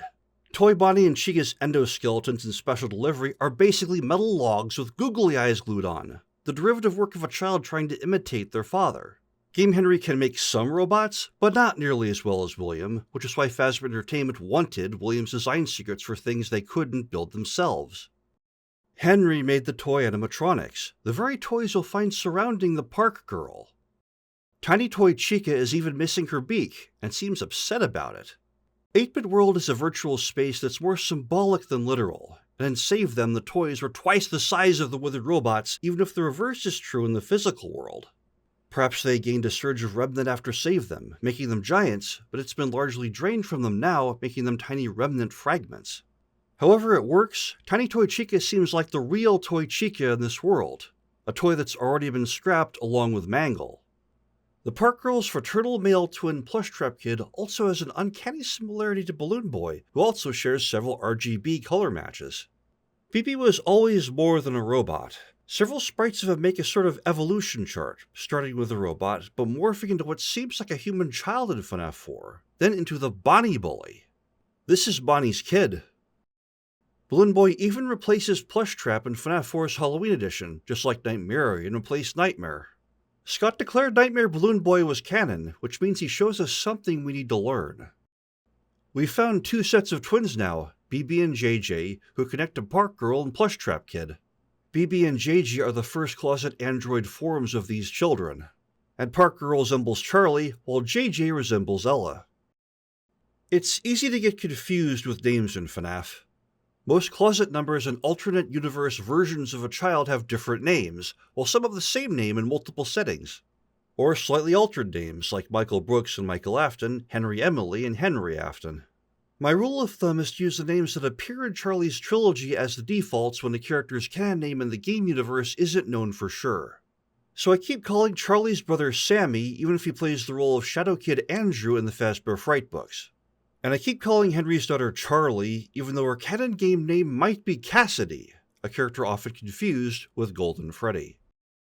FNAF's deliberate name confusion might be making a greater point. If William's third closet form is named Michael, is William lying when he calls himself Mike? If Michael is a piece of William, isn't the name use justified? And Michael keeps using the fake name Jeremy, which is the real name of Bonnie's kid, at least in the week before. The two could be closely related through Remnant, like all members of the Afton family, which could explain how so many family members can mimic each other. I tried to spell out Jeremy Fitzgerald to help differentiate the two and make the narrative clearer, but properly identifying all the alternate names of FNAF characters is challenging. The Sammy in one world could be the Jeremy or Andrew of another. The man in room 1280 wasn't alone in Springtrap. A shadowy ghost child named Andrew with an alligator mask wanted the flesh extracted from Springtrap. Andrew caused all the supernatural mischief the nurses blamed on William. Andrew was the one who wanted to go to the Fazbear Distribution Center, where he detonated William like a bomb and sent what remained of him through a portal somewhere, before going in to infect as many toys as possible with his own shadow remnant, including Fetch's power core that ended up on the Stitch Wraith, a small fragment of Andrew's remnant that couldn't even remember why he was mad at William in the first place. Andrew had long curly black hair, just like the body Devon found inside Fredbear in The New Kid. He went looking for his blonde friend Kelsey, who seemed to have a springlock failure in the suit, but found someone else inside instead. Cassidy also has long black hair in the fourth closet. So did Henry's daughter in the security puppet minigame. Andrew and Cassidy might be related, and could even be twins. The body inside Fredbear might belong to Cassidy, the soul Fredbear absorbed to create the soul-eating Shadow Freddy, who then devoured Devon for his curiosity, and presumably every other kid Kelsey lured back to the abandoned Freddys. Game William wasn't alone in Springtrap either. Michael got the sister location mission from William after rescuing him from Springtrap. William infiltrated Circus Baby's entertainment rental first and built the Bidybab shelter Michael used on his run, as the Bidybabs openly wondered if Michael was the same person visited earlier. But after Michael and William left the burning ruins of FNAF 3, something that looked like Springtrap emerged, missing some parts. The character encyclopedia calls this creature Dark Springtrap, because, now that William's gone, it's somehow even darker than it used to be for lack of his enlightening presence. Dark Springtrap has their own Funko Pop with that name, proving they're a real character. And it looks for all the world like Shadow Bonnie, the ghost that haunted Springtrap along with William as the game world's equivalent of Andrew. There are many clues about Springtrap's second occupant. It's easy to assume Spring Bonnie's outer jaw is just puppeted by his inner one. But Plushtrap, a caricature of Springtrap, chomps with his outer jaw while the inner one barely moves. William isn't biting us, the suit he's trapped in is, even as the entity that controls it holds William prisoner inside. Stark rabbit-shaped shadows cling to Plushtrap. Teaser William writhes like a man caught in a straitjacket, but Springtrap walks just fine. Beneath Springtrap's grinning face, William is screaming. William keeps trying to pull the helmet off, but the entity who controls Springtrap's powered outer shell keeps holding him in. Another departure from mere universe novel Dave, who wanted to wear the Spring Bonnie head that had a personality different from his own. Springtrap does cruel, childish things, like run behind our monitor to freak us out. Springtrap also follows the voice of Balloon Boy, who seems especially interesting to him. Phone Guy noticed somebody moved Spring Bonnie, but didn't know who. So Phone Guy reminded the general staff that that suit must never be used. Spring Bonnie was condemned long before the restaurant fell to ruin and rain leaked in. With cameras watching who entered the secret room, the only way Phone Guy couldn't know who moved Spring Bonnie was if it moved itself. Barefoot Spring Bonnie was possessed long before William put it on. The smallest amount of moisture is supposed to set off spring locks, but the suit William got trapped inside was still in suit mode after being rained on potentially for years. William dove right in without any of the painstaking spring cracking normally needed to convert an animatronic to suit mode. And then, every spring lock in the entire suit failed 5 seconds after William put it on. Spring lock failures can be single locks failing, or chain reactions where one snap sets off the other locks like falling dominoes. But even this takes time. The chance of every single spring lock in the entire suit individually failing together on their own at the exact same moment, especially after enduring for so long, is astronomically tiny. Unless it wasn't luck, but some vengeful force inside the suit that held the spring locks open just long enough for William to climb inside. We used Withered Fredbear's damaged fingerprint to prove Shadow Freddy and Golden Freddy were absorbed by the same robot. Similar evidence shows 2 people got stuffed into the same Spring Bonnie suit. The suit William got trapped in was incomplete. It lacked the usual buttons or bow tie. We've seen this version of Barefront Spring Bonnie before. Plushtrap doesn't have these decorations, and neither does the suit William fitted a male kid into in FNAF 4. William stuffed that kid into Spring Bonnie, turning him into Shadow Bonnie. So they did the same thing back to him. This is the terrible thing William did to Andrew that his soul fragment and Fetch's power core can't remember anymore. And this is how William got tangled up with a Shadow Kid in the first place. True, Springtrap has a button in FNAF 3 and rip damage in the shape of a bow tie. However, the 3 arcade machines that were sealed in with him are already out on the floor on night 1 before Phone Dude opened the secret room. Sometime in the past 30 years, someone opened the secret room, took out the arcades, and gave Spring Bonnie a makeover before sealing him back in. Why would Shadow Bonnie attack Phone Dude on sight, but let management seal him into the secret room without a fight? In Ultimate Custom Night, Nightmare, otherwise known as Shadow Freddy, says, "The shadow fears me." Since there are 2 shadows, and Nightmare is one of them, this line reads, "Shadow Bonnie fears Shadow Freddy." So management could intimidate Sammy/Andrew into being sealed away with William. Let's take a closer look at the kid in FNAF 4's Easter egg from June 26. They're shorter than William, even in the suit, so they're about teenage size, like Michael, Sammy, and Charlie would be in 1983. They also have a bowl-cut hairstyle very much like Park Girl and Plushtrap Kid. So the male twin who's linked to BB is the one William stuffed into Barefront Spring Bonnie. Sammy and Charlie usually went everywhere together, just like BB and JJ. So if Sammy went into Barefront Spring Bonnie on June 26, JJ Charlie would be the other twin who got stuffed into the other golden suit, Fredbear, and became Shadow Freddy. After Michael got William out of Springtrap, Shadow Bonnie was the only entity left in Dark Springtrap. That means Sammy was also the one who became Scraptrap, Glitchtrap, and Burntrap.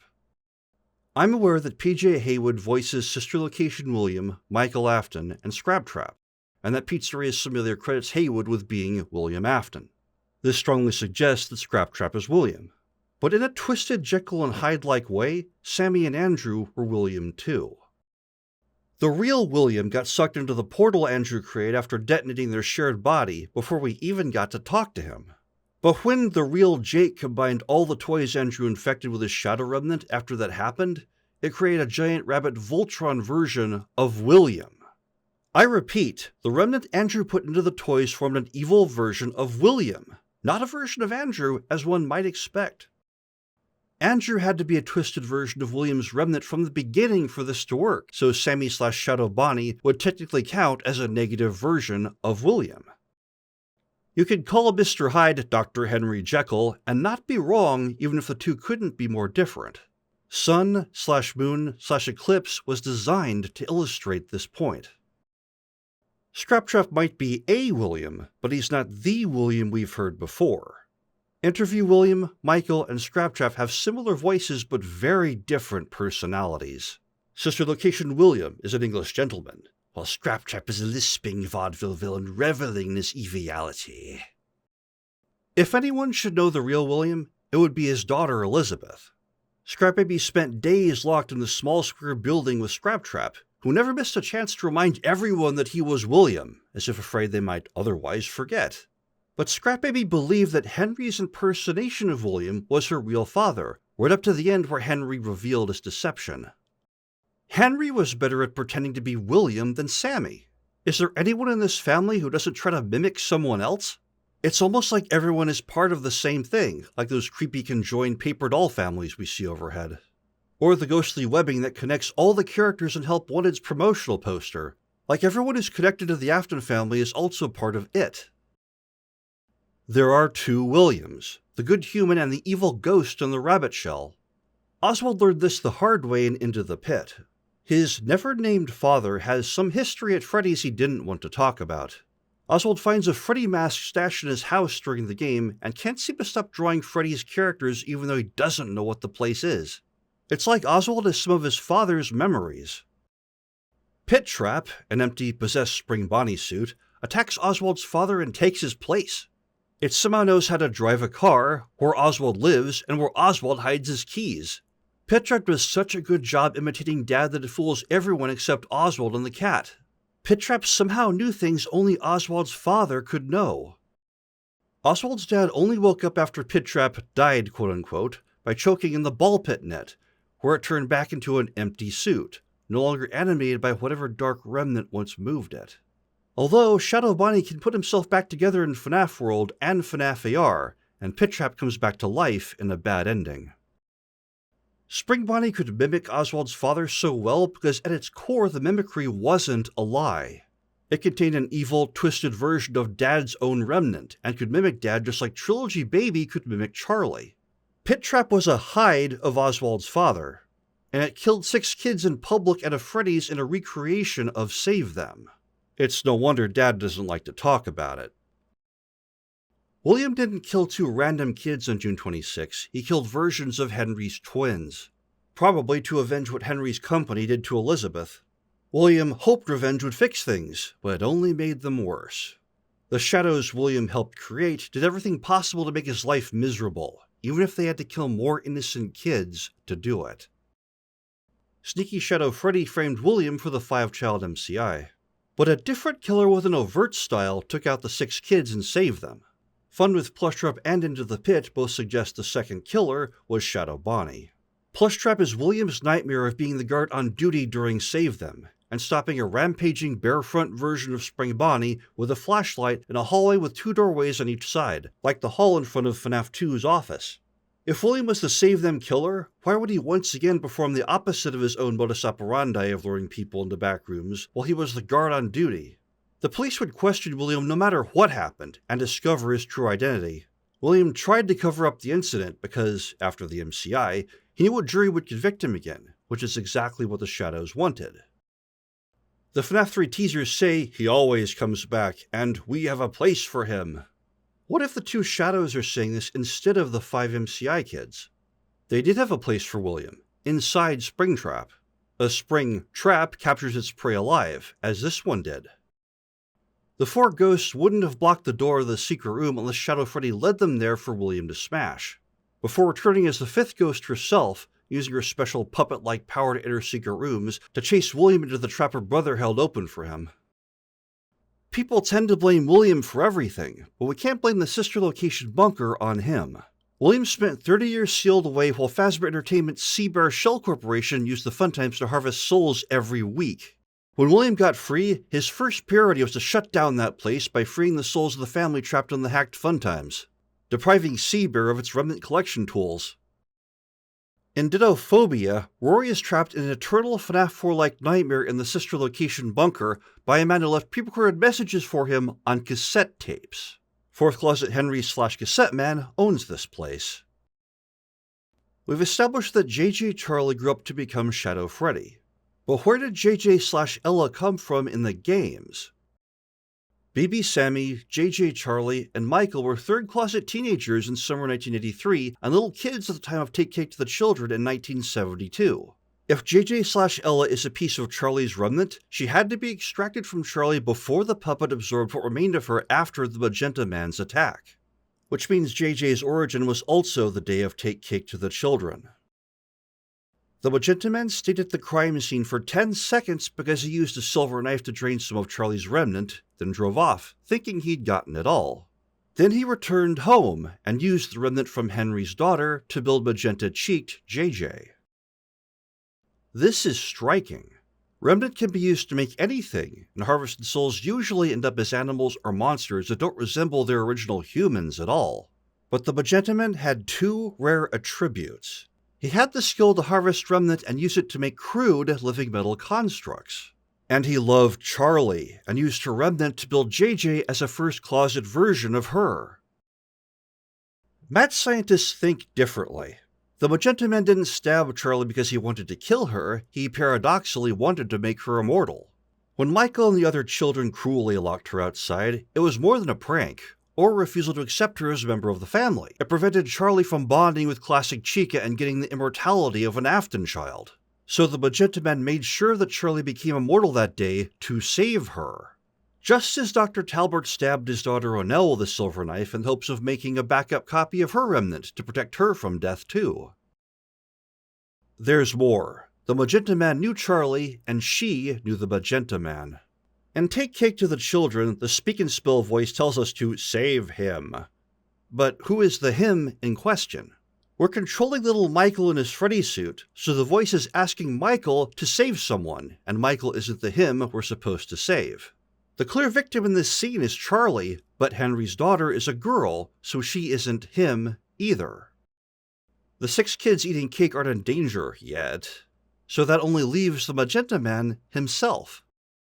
Incredibly, The voice is asking us to save the Take Cake Killer. So who is asking Michael to save the Magenta Man? Only 3 of FNAF 2's minigames have the Speak and Spell voice. It says save him in Take Cake, save them in Save Them, and help them in Give Gifts, Give Life. Foxy Go-Go is the only FNAF 2 minigame without the voice, and it's also the only minigame without the puppet. The puppet is sending us these memories and asking for our help after we die in FNAF 2, and she puts us back together. The puppet is telling us to save the Magenta Man, even as he's ripping her soul in half. The Magenta Man loves Charlie, and Puppet Charlie loves him. JJ and or Ella have magenta cheeks, while Charlie wears a magenta shirt in the park. William is the purple guy, and his children Michael and Elizabeth wear royal purple. But Henry's daughter wears magenta, purple with a touch of red. All of which leads to one of my most controversial conclusions. William was not the Take Cake Killer. His modus operandi compels him to lure people into secret rooms to give them the gift of robotic immortality. But the Magenta Men brazenly attacked Charlie in public, then loudly burned rubber, fleeing the scene as if they wanted the crime to be discovered. William programmed the puppet to prevent Charlie from leaving the party, expecting she would join it. The Magenta Man's attack was not part of his plans. William even sacrificed some of his own remnant to save Charlie. The puppet could supernaturally float off the floor and out the door without strings because it already had the ghostly power to levitate before it absorbed any of Charlie. Someone's remnant was already in the puppet before it absorbed her. FNAF 6 has a poster of a white-haired English grandfather, who must be William, holding a puppet of himself.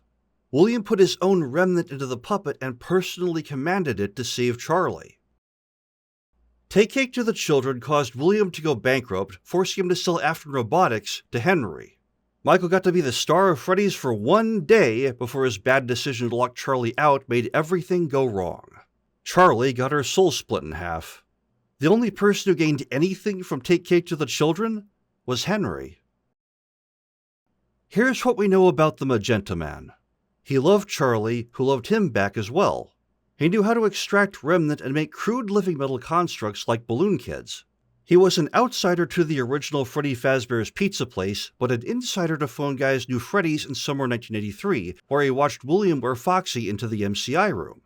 JJ, Ella, and Charlie all wear his magenta color. He wanted the attack outside William's Freddy's to be discovered, and he drove a purple car that could have belonged to his father, William. William had no reason to ruin his own restaurant or harm his family. But Henry had 2 motives. Weaken Afton Robotics to get back at William for disinheriting him, and Michael for being cruel to his daughter so his own company Fazbear Entertainment could buy out the family business in the future. And save his daughter from death by making sure she became an immortal android that day. The Henry of 1972 drove Charlie to the Take Cake party in his father's purple car so she could bond with classic Chica. But when Third Closet Henry saw Michael and the other kids lock her outside, he became furious, and in a cold, calculated rage resolved to kill 2 birds with 1 stone. Then he drove home in a dazed, drunken, breakneck pace to build JJ and make sure both of his children grew up together as immortal android twins. Our next question is, when was Balloon Boy created? If BB and JJ grew up together as a pair of twins, they both became androids at the same time. But Trilogy Sammy was different from his sister. While she liked to see robots in costumes, he preferred humans. Sammy and Charlie usually traveled together, but Sammy didn't follow her to Take Cake. Bonnie was there, waiting to make Sammy immortal. But Sammy didn't like the idea of fragments of his soul being placed in different bodies, so he stayed home out of fear of this, and the reception the other children would give him due to the split in the family. Sammy didn't want to become a robot, but it happened to him that day anyway. Scott loves to use one scene to tell more than one story. FNAF 2's Night 1 call showed Jeremy's experience in summer 1983 and November 1987. The FNAF 4 bite used elements from 83, 87, and the bite at Fredbear's. In the same fashion, Fun with Balloon Boy tells a second story. When we catch Nightmare BB in the near right doorway, he retreats so quickly his head bashes the ground, as if someone grabbed BB by the ankles and yanked an emotion that wouldn't be possible under his own power. A similar thing happens to Plushtrap at the same spot. William is our viewpoint character in these games, so this is a memory of when William saw someone else abduct Sammy. Midnight Motorist also tells more than one story. On one hand, it continues the story of Take Cake to the Children. We drive a Magenta or a car down a highway in a program titled Later That Night, as the same heavy rain from security puppet lashes down with similar music. But then the story changes and incorporates a second memory. The Magenta Man doesn't leave the car, a strange yellow-orange man does. He's small, yellow, square, and fat with a straight posture at a distance, but becomes large, orange, round, and thin with a bent posture near the house. These sprites with similar shades but opposite shapes are like the purple guy from Save Them and the Magenta Man. Freddy's is in America, but now we're in an English-speaking country where people drive on the left side of the road. They also use imperial units, like miles per hour. England is the best match, but they went metric in 1965. The second linked story in Midnight Motorist is across the ocean in the past. Both stories are about a boy trapped in an abusive household. The Orange Man owns the house and loudly demands the boy open his locked bedroom door. Then he goes back outside in the pouring rain to try and enter the boy's window. He finds the boy has already broken the window to escape into the woods, as his small footsteps meet up with the huge three-toed footprints of an animatronic. A robot who can function in the rain and burrow like one of Trilogy Williams' Twisted robots. This fantastic scene doesn't surprise the Orange Man at all, who figures the boy went to that place again, and says he'll be sorry when he gets back. The fact that the boy broke his own window, and was willing to tear his own flesh in the jagged window glass to escape the Yellow-Orange Man doesn't faze him. It's just one more broken window out of many that came before. That place is probably Junior's that the Yellow Man visited on the way. The Green Man who acts as the bouncer won't let him in, and says he knows why. The Yellow Man could be drunk, but shouldn't this happen after he visits the bar? The kid is probably inside. The Green Man knows this, and is protecting the kid from his abusive guardian. Freddy's is in America, so someone has to link the story there to the one in England. As an Englishman, William Afton is the best choice. But the Yellow-Orange Man already has a house and family in England with no reason to leave, while the boy with a connection to animatronics has every reason. The boy from England in the past is the one who moved to the United States. In the second story of Midnight Motorist, William was the boy who ran away from home, not the Yellow-Orange Man driving the Take Cake killer's car. Kid William traveled to the US, then resurfaced as the grandfather of the Afton family at Freddy Fazbear's Pizza Place in 1972. That's a huge time jump, but it fits. We keep learning more about events before 1972, including a black and white Fredbear singing show poster in the style of early Disney animation. Kid William traveled to the US in the early 1900s and had plenty of time to build a family. But Midnight Motorist tells two stories about two boys. If William is the boy from the past, who did the Take Cake killer visit when he returned home? We're looking for Balloon Boy's origin. We've established he's Charlie's twin and the shadow child who joins William in Springtrap. If Sammy is the counterpart to Andrew from the Fazbear Fright stories, and those stories consider him an anti-William, Midnight Motorist would tell us a story of two versions of William at once. Balloon Boy was built as JJ's twin near the same time. His builder had the same rare Remnant knowledge and personal affection toward Henry's son. When the Magenta Man returned home, he encountered a child linked to William. But unlike Kid William, the Magenta Man got into Sammy's room. William saw someone else abduct Sammy/Balloon Boy/Plushtrap Kid. And the only other person who can make living metal constructs is Henry.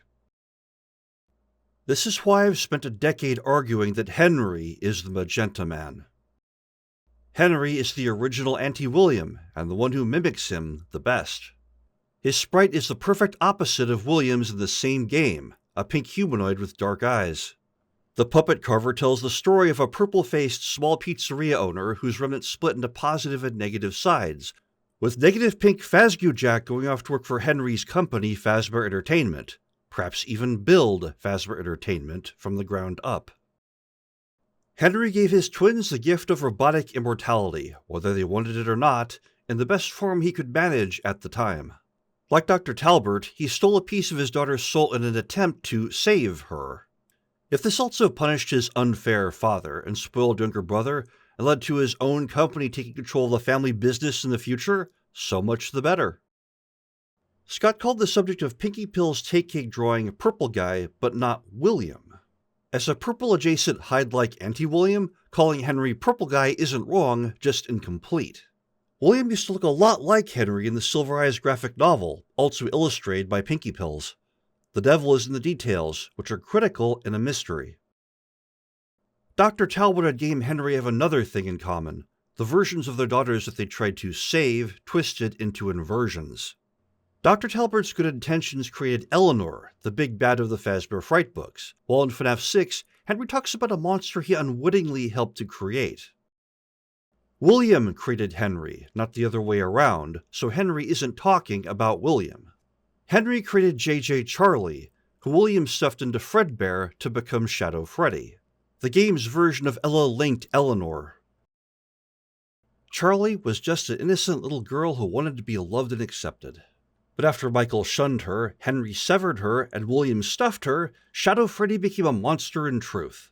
A dark version of Charlie/Cassidy, constantly in conflict with her light side, the puppet. The purple car the Magenta Man drove might belong to William, but before he had a company and money and house of his own, Third Closet Henry borrowed his father's car. Phone Guy is Henry's outgrown Third Closet form, who used to be Henry Prime back in 1972. Of course the Magenta Man is an insider to Phone Guy's new Freddy's. That's him! Ralph is a genuinely good person, doing everything he can to be better than his father. Ralph loves his daughter Capellia more than anything. But deep in the back of his mind, Ralph realizes his memory problems are a self-defense mechanism. They're trying to protect him from a truth so terrible it would destroy him if he remembered. Because whenever Shadow Freddy looks at Ralph, all she sees is the body of the Magenta Man, who cut her soul in half and killed her helpless little brother on the same day so long ago, and she wants him to suffer, just like Cassette Man and Foxy. Which brings us back to the week before FNAF 1. Shadow Freddy, the anti-Charlie anti-puppet, is now the new management of Freddy's after Cassette Man vanished in a corporate coup. JJ Charlie has trapped Third Closet Henry's old avatar, Foxy, in eternal neglected torment inside the very pirate cove Henry once made to glorify him. And now she's hunting the last free piece of Henry that remains. The puppet, the good version of Charlie, forgave her father and asked Michael to save him. JJ Charlie wanted to become a robot and might have eventually forgiven the Magenta Man for granting her wish, even if she didn't get to be classic Chica like she wanted. But Nightmare can never forgive Henry for attacking her brother, who didn't want to be a robot, and cutting his soul into pieces against his will. Sammy was the one the Magenta Man should not have killed. I'm still trying to learn where Henry went for half a century. But Henry knew Shadow Freddy was part of his daughter, so when he returned he put her in her place and tried to undo the monster he unwittingly helped to create. So he rebuilt Shadow Freddy's endo into Lefty, and sent her out to reunite with the puppet. So our next question is, who is Lefty? Lefty has perfectly circular ears, so they need an endoskeleton with the same. We only see these on 3 other characters: Rockstar Freddy, Funtime Freddy, and Yendo from Sister Location. And since Funtime Freddy is part of Molten Freddy in Pizzeria Simulator, he's not a candidate for Lefty. Yendo is a yellow endo, and Sister Location's version of Fredbear, the same way Lefty is the Rockstar's version of Fredbear, a recolored clone of Freddy. Yendo very rarely replaces Funtime Foxy on Night 3, and is a member of the Rare Cameo Appearances Club, which already includes several versions of Shadow Freddy. Yendo is the true overseer of Circus Baby's entertainment and rental. The real baby has a shock pen like the other captives, and doesn't own the private office. This office has a Yellow Bear plushie who sits by the monitors that track all 3 protagonists in FNAF 4 in their separate rooms, and is holding a 16-button controller that matches the 16 screens in the Crying Child's 8-bit town. The FNAF 4 cameras activate when you type 1983 on the keypad, the year of the Springlock failures at Fredbear's, the week before Bite at Freddy's, June 26, and the MCI. I believe Shadow Freddy, or JJ Charlie, played a role in all of those events. Seabear's overseer is female. The Bitty Babs attacked William's shield that Michael found under the desk until they realized she was watching.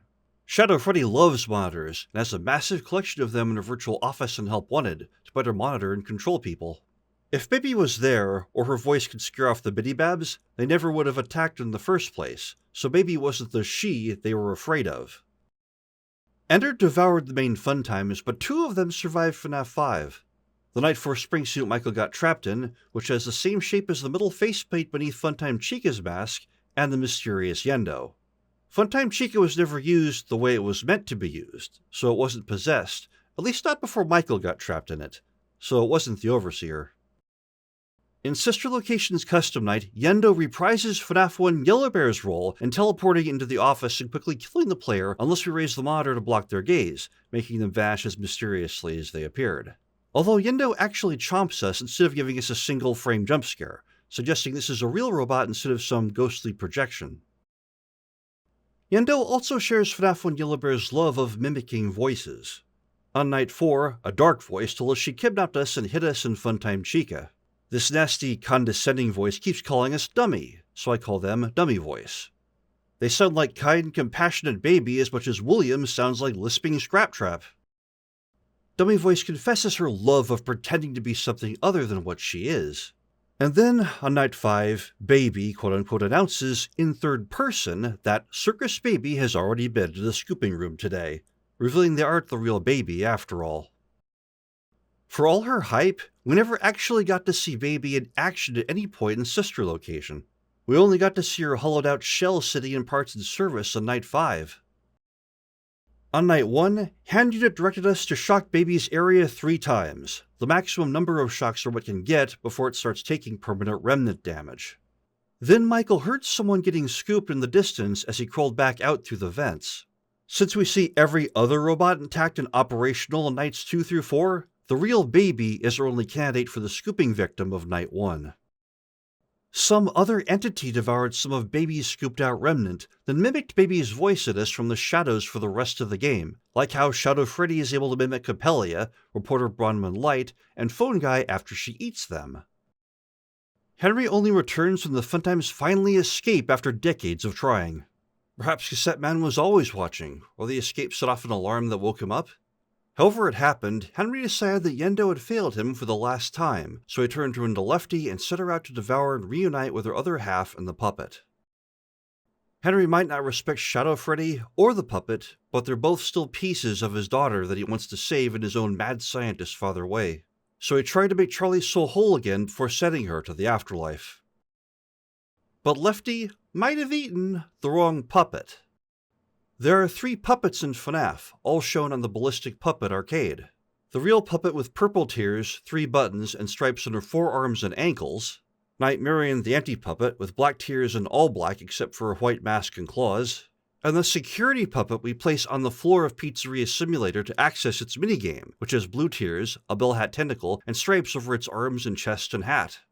Only the security puppet has stripes on their upper arms. But that's what we see inside Lefty in their image in the alley outside.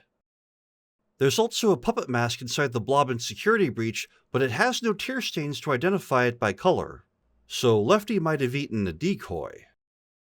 Plushies of both Nightmarian and the real puppet still haunt security breach, and Nightmare is still around with her army of Nightmare staff bots. So the real puppet could still be out there.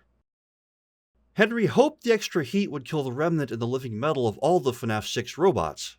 But Dark Springtrap/Scraptrap/Burn Trap shows that Shadow Remnant, like the Agony Dr. Phineas Taggart loves so much, can survive negative attacks like burning. Some of the bodies in the blob have possessed glowing red eyes, and it's clearly still alive. Scraptrap also found a wooden door exit he could break, while the others were stopped by metal, so he was able to avoid melting into the others when they formed the blob. We also never see what happened to Lefty during Henry's speech, which I find concerning. Henry is the apprentice who wants to be the Remnant Master, but has a lot more to learn. Charlie wanted to be accepted as part of the family, just like the Pizzeria Simulator robots wanted to be part of the party. But after being repeatedly ostracized and betrayed by the others, JJ Charlie decided to reunite her shattered family in a dark, unconventional way, by eating them and accepting them as parts of her. Fredbear's Family Diner is the diner where Fredbear dines on her family. Grandfather William was the original Freddy, which is why Fritz Smith can still wear Michael's Freddy mask, as Michael is a subset of his own Remnant. So Shadow Freddy, the anti-Freddy, wanted to stage a coup by becoming the real Freddy. She repeatedly ate versions of Michael, Freddy's kid, in various bites as part of this plan. And eating William would be the ultimate prize. This is the conflict in FNAF 1. Mike Schmidt, William's latest alias, has once again infiltrated Fazbear Entertainment using a fake name. William takes the hot seat to prevent any other guards from being sacrificed, and once again getting in a position where he can tinker with the hacked robots to try and fix them to free the souls of his family from the company's control. While the new management of Freddy's, Shadow Freddy, is seeing how much punishment William can take before he cracks, and scares him personally at irregular intervals just to keep things interesting. FNAF 1 is a deathmatch between William, the original Freddy, and JJ Charlie, the anti-Freddy, to see who will control the soul of the family going forward. And somehow, Shadow Freddy has already infected the real Freddy with a Remnant. It happened after the MCI. The 5 MCI kids were never random. Freddy's forbids customers from entering the secret room, but these 5 visited it 3 times as security cameras watched and a cast member visited them. Since they weren't banned, and Foxy's performer wasn't fired, their presence was legal. And Golden Freddy's kid was a version of Michael Afton, a confirmed family member. All 5 kids were androids with Terminator-style synthetic flesh that kept living, breathing, eating, and producing blood and mucus despite being mangled beyond recognition. Ralph notices the robots still have human teeth, but bone that isn't preserved in some way is supposed to decay in a year under normal wet conditions, like inside these rancid robots. But their teeth, like Springtrap's wet flesh that somehow stayed functional for decades, are still there years later, which would not happen with a normal human. All 5 were android children of the Afton family, who had robots of their own. Now it's a matter of figuring out which kid went into which robot. William built 4 robots in 1972 for each of the 4 kids and grandkids that were old enough at the time. Foxy for Henry, Freddy for Michael, Bonnie for Sammy, and Classic Chica for Charlie. William made Baby for Elizabeth later on. She was a little girl years later when Fazbear Entertainment bought out William's struggling Freddys and got devoured separately. Another boy came of age after Take Cake to the Children and inherited Charlie's unused Classic Chica, becoming the youngest and shortest of the masked FNAF 4 bullies. So by 1983, 4 kids had become 6. Elizabeth wasn't present during the MCI, at least not as a victim. So the remaining 5 kids each had a closet version present during the MCI. No bodies were found, so every body got stuffed or devoured. The puppet tried to put the kids back together to give them the gift of life, so she attempted to put each Afton kid into the robot that already had some of their remnant inside, reuniting the 2 pieces of their soul. It wouldn't do to have 2 different kids in the same robot. Their ghosts would fight for control. For 3 robots, this is easy. Young Henry went into Foxy, young Sammy went into Bonnie, and Classic Chica's new kid got stuffed into Classic Chica. But now we have a problem. Fredbear bit and devoured the soul of Freddy's kid, young Michael, which is why his 5th body only appears as a single-frame specter before Yellow Bear attacks. This means Freddy's kid didn't go into Freddy, leaving that robot empty. Meanwhile, the only kid we have remaining who wasn't stuffed is young JJ Charlie. The puppet must have stuffed JJ Charlie into Freddy, putting a piece of Shadow Freddy's kid into the real Freddy. That's why there are 2 souls in Freddy in FNAF 1, and Shadow Freddy seems to control him. Michael is still unconscious circa FNAF 1, so Shadow Freddy, the new management of Freddy's, is in control. Management made the rule don't touch Freddy because that's her vessel, and she doesn't care what happens to the others. Freddy uses the girl's bathroom because a girl is in control of that robot. Normal Freddy with blue human eyes jumpscares us when we're out of power, but Shadow Freddy teleports behind our chair and roars in our face with pinprick eyes. Ralph sees the Freddy picture in the west hall corner try to tear off its own head, reflecting Freddy's inner conflict as one eye is human and the other is in shadow. Michael dreams of waking up behind FNAF 1 Freddy's mask, which turns purple because Shadow Freddy controls the outer shell. Michael's endo is trapped inside, just like Spring Bonnie contains William. The hard mode Repair Freddy is physically the real Freddy, but Shadow Freddy is inside too. Fredbear dines on family because Shadow Freddy loves to devour family members. And as Ralph's daughter, Capellia is closely related to Charlie. When Ralph quits, the robots attack one house after another, making a beeline for where Ralph and Capellia live. Ralph sees the pattern, but for some reason never considers leaving. Shadow Freddy's minions take them on the 5th night. But death isn't the end in FNAF, as Michael and Charlie know well. The soul continues on in its new space. Which brings us to FNAF 7, Ultimate Custom Night. Who's our protagonist, and what even is UCN to begin with? If FNAF 4 is a mashup of memories, UCN is a combination of everything. It looks real on the surface, but gets more surreal by the moment. UCN is linked to FNAF World. Characters from World start materializing on the desk in FNAF 7 as if they belong there. Which is amazing, since World doesn't hide the fact that it's just a game, a false reality made from code. We could also directly interact with Old Man Consequences, who's canonically trapped in FNAF World after delving too deep into its code. He's a real human soul trapped in the game world, who we join if we venture too deeply. And our UCN protagonist is on the same plane of reality that OMC is. This place might look real, but we're trapped in FNAF World too. If Ultimate Custom Night isn't canon, why does it have the Bear of Vengeance enemy, which relates to the real story? FNAF 4 is certainly a canon game, even parts of its Halloween spin-off are canon. But FNAF 4 also connects to FNAF World. After the crying child dies, quote-unquote, on night 6, the same voice that tells Michael they're still his friend and will put him back together greets him when he opens FNAF World for the very first time. No matter who's in our battle party, our overworld character is always Michael's Freddy, except in the 3rd layer of the glitch world when we become a human face. Unsurprisingly, adventurer Fredbear sets themselves up as our main quest NPC, and controls most of what we do during this adventure. This yellow bear tells us to destroy several powerful guardians in this flipside network that vaguely resemble characters from Scott's earlier game, The Desolate Hope. We even search for flickering glitched objects, and, in a shocking twist, as in The Desolate Hope, we get manipulated by our main quest NPC as we realize things aren't what they seem. It seems these guardians were built by William to protect the world he created from outside manipulators and keep it a safe haven for everyone.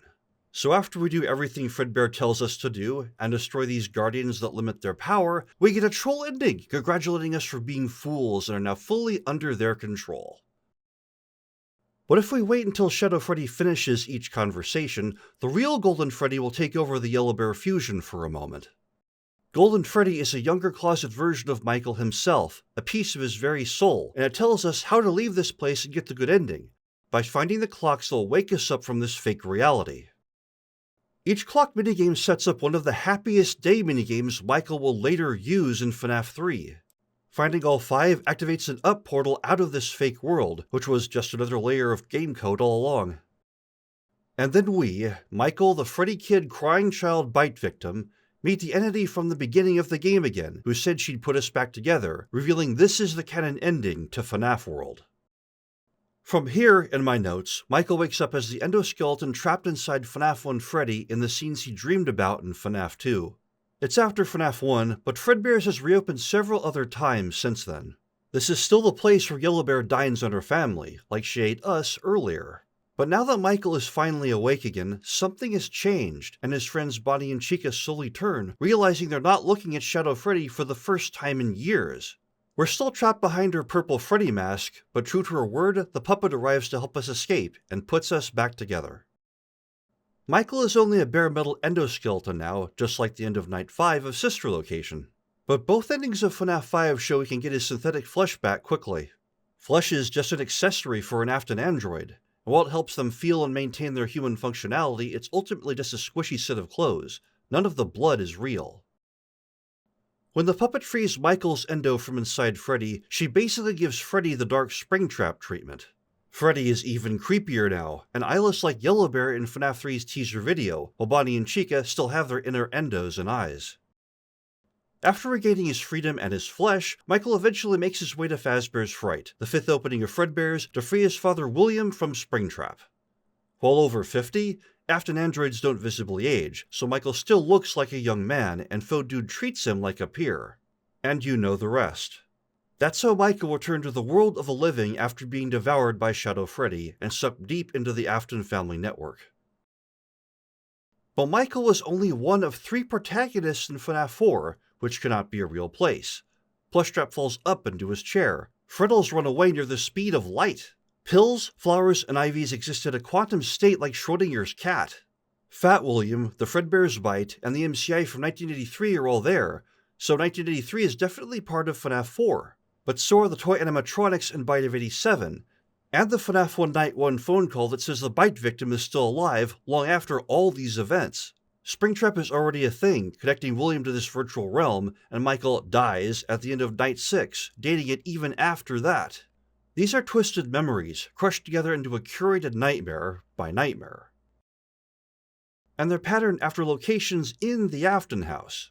Boundary-breaking FNAF 4's section in Help Wanted shows Plushtrap's hallway is on the same floor as the bedroom defender's bedroom, so these virtual spaces are replicas, like Sister Location's testing rooms.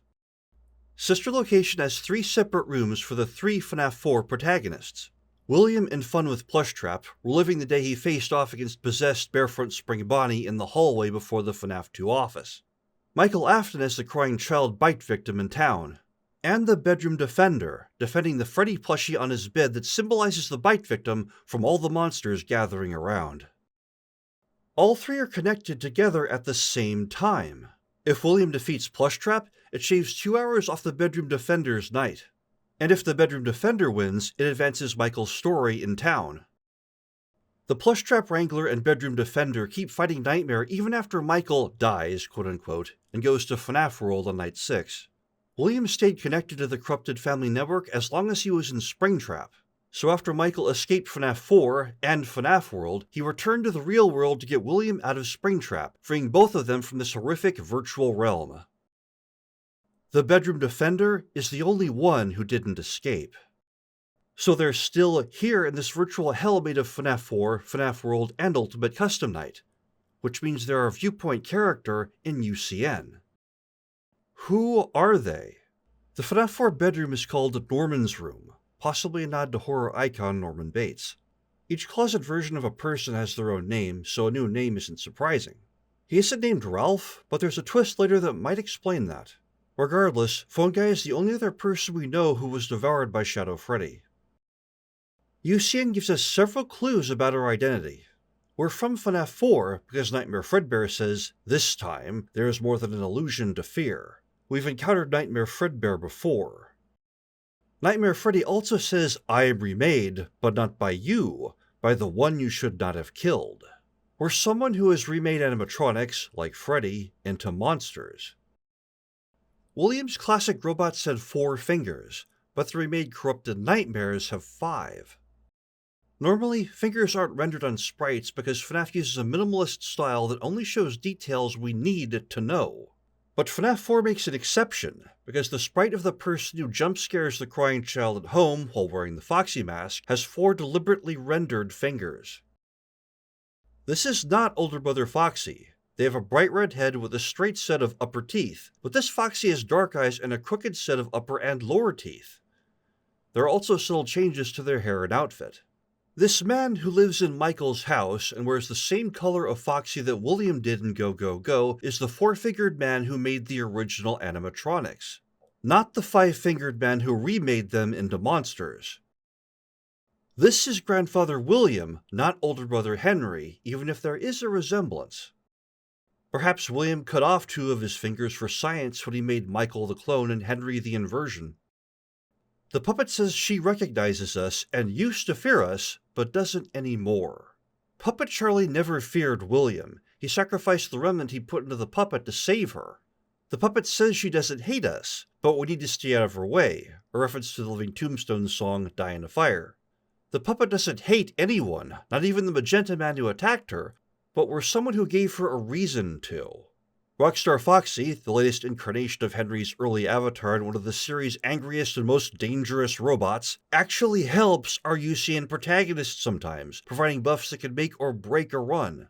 The only other character that Henry's Foxy has ever shown mercy to was the bedroom defender, when they chose to jump in the closet instead of killing them immediately on entering the bedroom. While most of the cast of Ultimate Custom Night gleefully celebrates our demise, and Foxy still kills us when he feels like it, only one character actually seems happy to see us. Ballora not only likes us, she actually flirts with us, like we've been romantic before. which is very awkward unless we're a version of her husband. So, who is Ballora? We've seen William's wife. She's represented by Nannybot in Security Breach. Henry has a nuclear family of 4, but Nannybot is a conservative English matron with a family of 5, including 2 brothers, one in a guard outfit and the other missing their head after a bite. Phone Guy did a stint as a guard, that's what the week before is about, while Michael's brain has been eaten several times now, which must be annoying. All indications are that Nannybot is the wife of William the Magician who invented the Horcrux animatronics. She's the opposite of Ballora the exotic dancer in every way. Michael doesn't have a wife or kids, so Michael's older brother would lead the second branch of the family with his wife and twin children. These twins would be William's grandchildren, making him a grandfather. Ballora isn't Elizabeth's mother.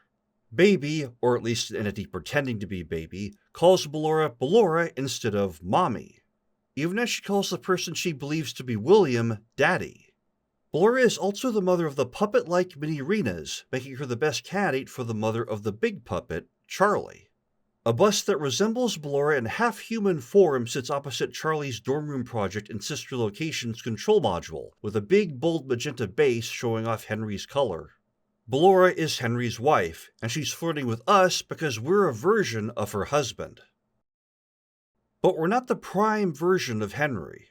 Cassette Man is still alive and free with most of Henry's remnant, and we're a tiny soul shard of what remained like a baby Voldemort.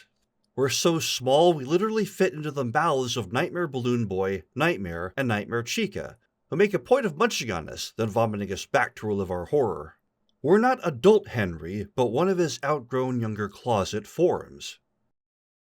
Several characters also remind us about the one you should not have killed, and they're not talking about Charlie. On rare occasions, the leering demonic face of a young boy appears, with a sprite full of garish red and green, which are the colors of FNAF 4 Balloon Boy and Plush Trap Kid. 2 versions of Charlie's twin brother Sammy/Andrew.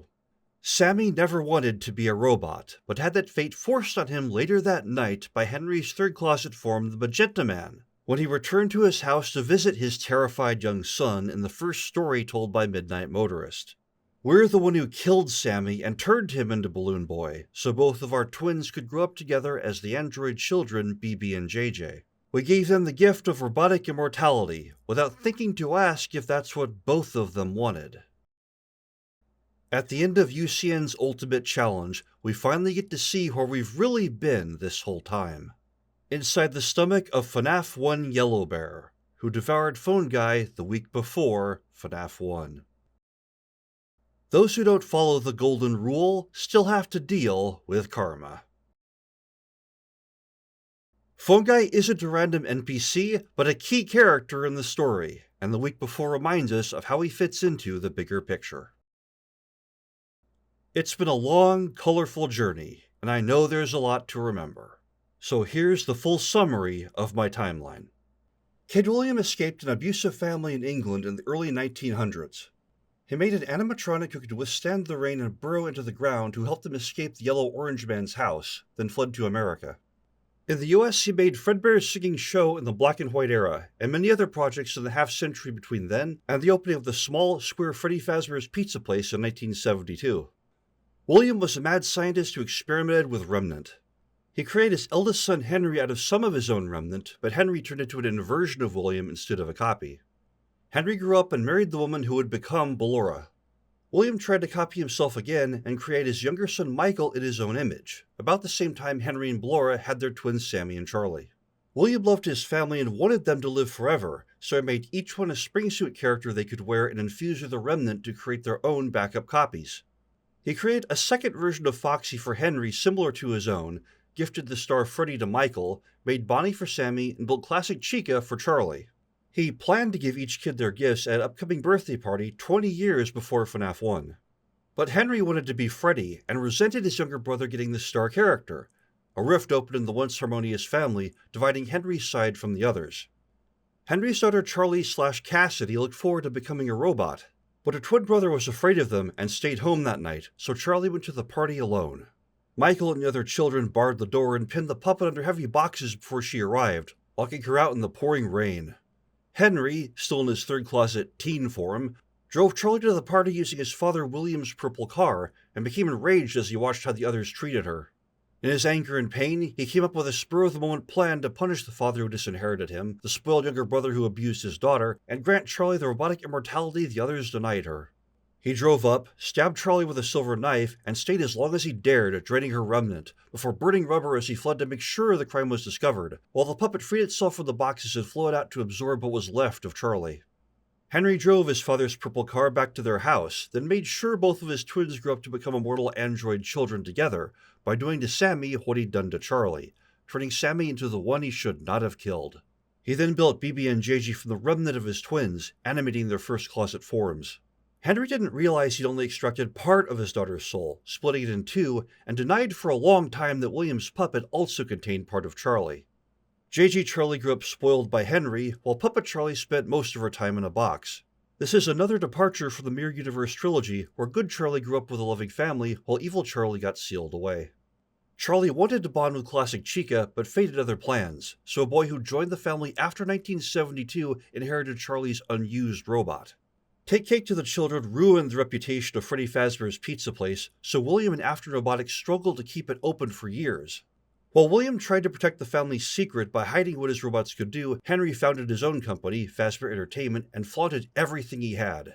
While William liked family fun, Henry's company focused entirely on gathering money and power. So while William's fortunes dwindled, Henry's soared. Until Henry was finally able to save the family business by making his father an offer he couldn't refuse. After building the classic spring suit animatronics, William developed the Fun Times as the next generation, made almost entirely of shape-shifting metal springs, and completed them just as Fazbear Entertainment took over. As family members infused the new robots with their remnant, Henry sent board members to pry the secrets of their design out of William. But William feared what Henry's company would do with this information, so he politely refused to do more than recite Baby's secondary abilities, like her helium tank. Without William's secrets, Fazbear Entertainment couldn't make Fun Times of their own. So Henry remade William's Fun Times, which already had the souls of family members inside, into remnant harvesters. Fazbear Entertainment made the gilded opening of Circus Baby's Pizza World possible. But William realized someone had changed Baby's design, so he warned Elizabeth to stay away from the robot he made just for her. Elizabeth went anyway, and Baby devoured her when her hacked code detected only one child in the room, a memory that gave compassionate game Baby nightmares. As the eldest son of the Afton family, Henry was a local entrepreneur who financed Pizza World when he returned to town, and used his wealth and power to send a fleet of vehicles to tear it down in a single night, then make up a cover story about a gas leak.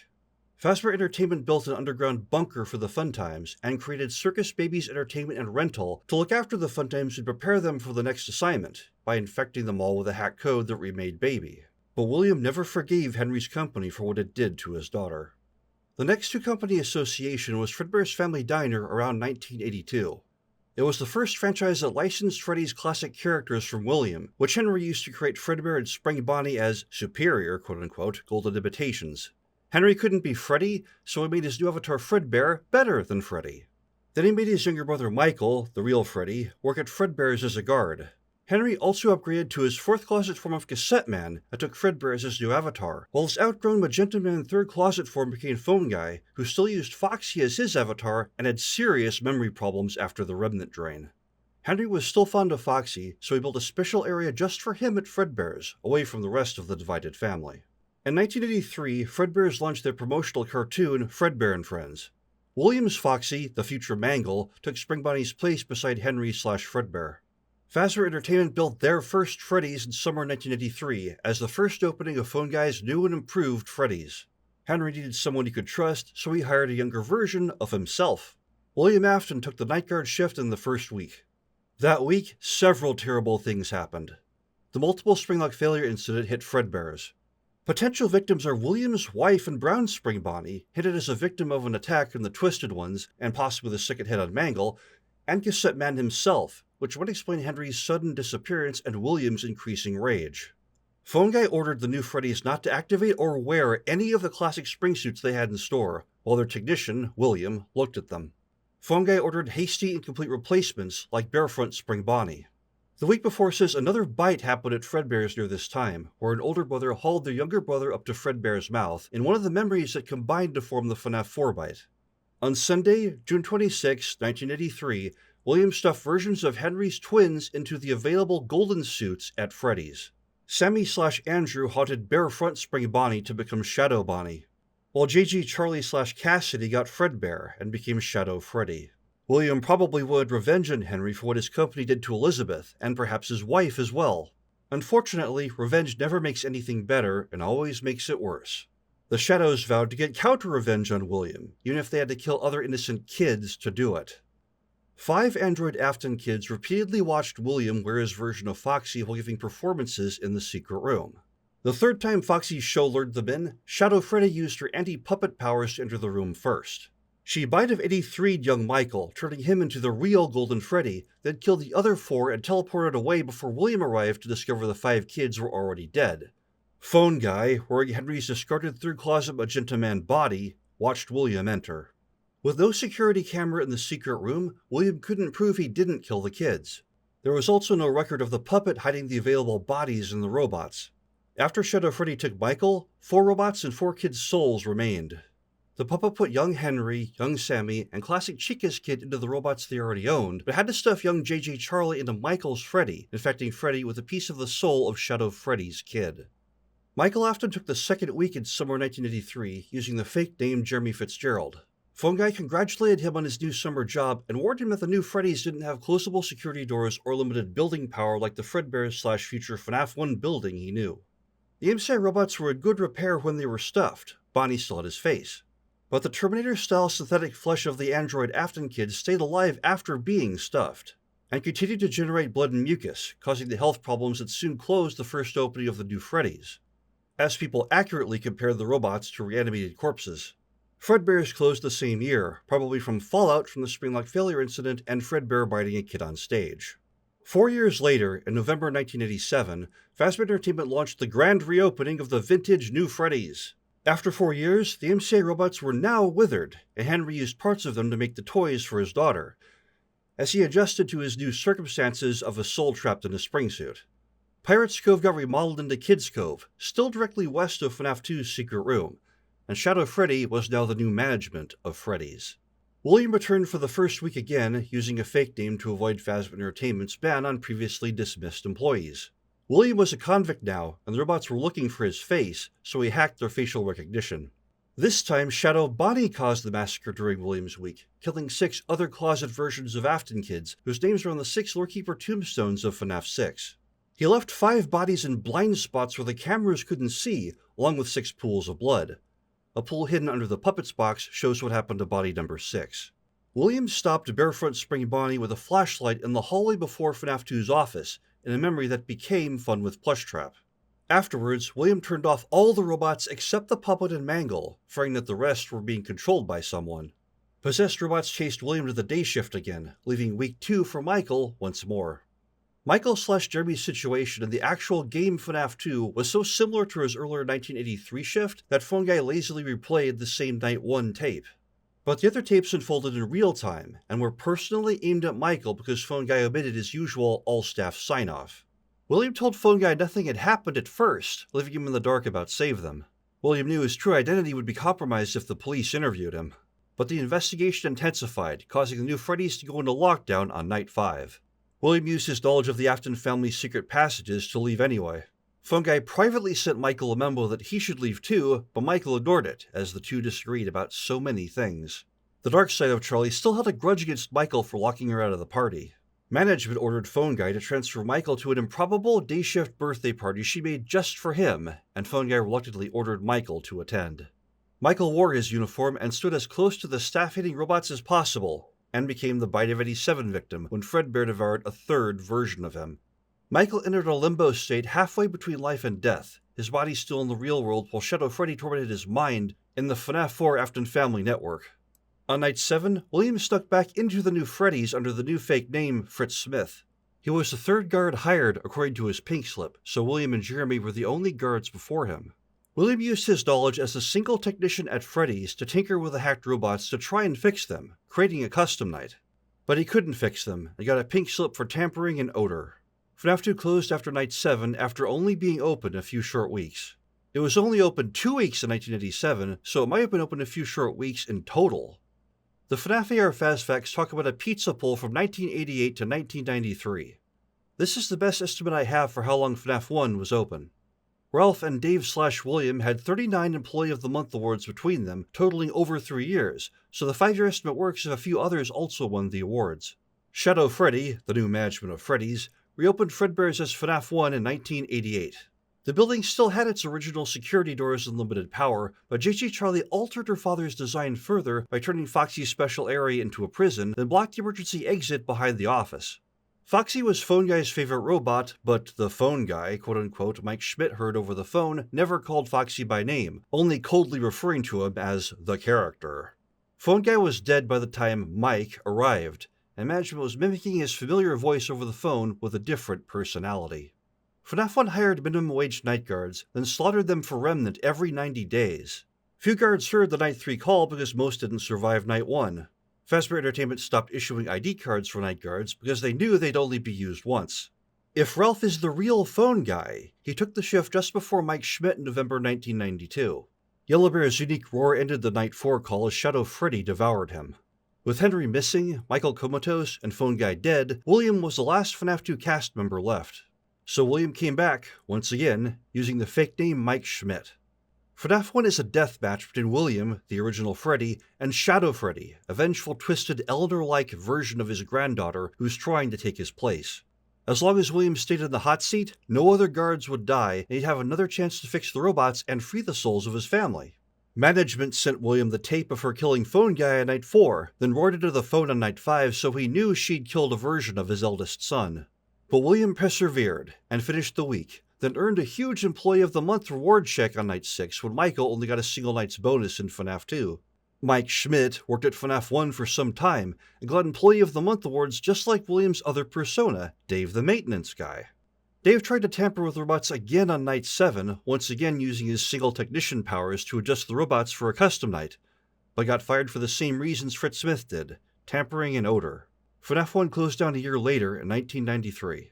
But Fazbear Entertainment loves to rename and reopen old places, and tends to reopen Fredbear's every 10 years after the memories of the latest tragedies fade. It was about 10 years between Freddy Fazbear's Pizza Place and Fredbear's, then 10 years between Fredbear's and FNAF 1. Fazbear's Fright opened 30 years after Freddy's closed its doors, leaving space for 2 more openings, although they'd have to be named something other than Freddy's. El-Chips and Chica's Party World get name-dropped, but don't have a clear place in the timeline, so it's possible these two were openings 3 and 4 of Fredbear's before Fazbear's Fright became opening number 5. William got Springtrapped in opening 3 when Freddy and Bonnie had buttons they didn't have in FNAF 1, and the central dining hall got cut into 6 smaller party rooms. The security logbook shows a glimpse of opening 4, when the rundown office phone dude found in the ruins of Fazbear's Fright was alive and new. After the third opening fell to ruin, William came back. He realized hacking couldn't save the kids now, so he decided to smash the robots, hoping that would at least free their souls. A golden bear ghost helped William lure the kids to the secret room, who probably followed it thinking it was their friend Michael, the real Golden Freddy.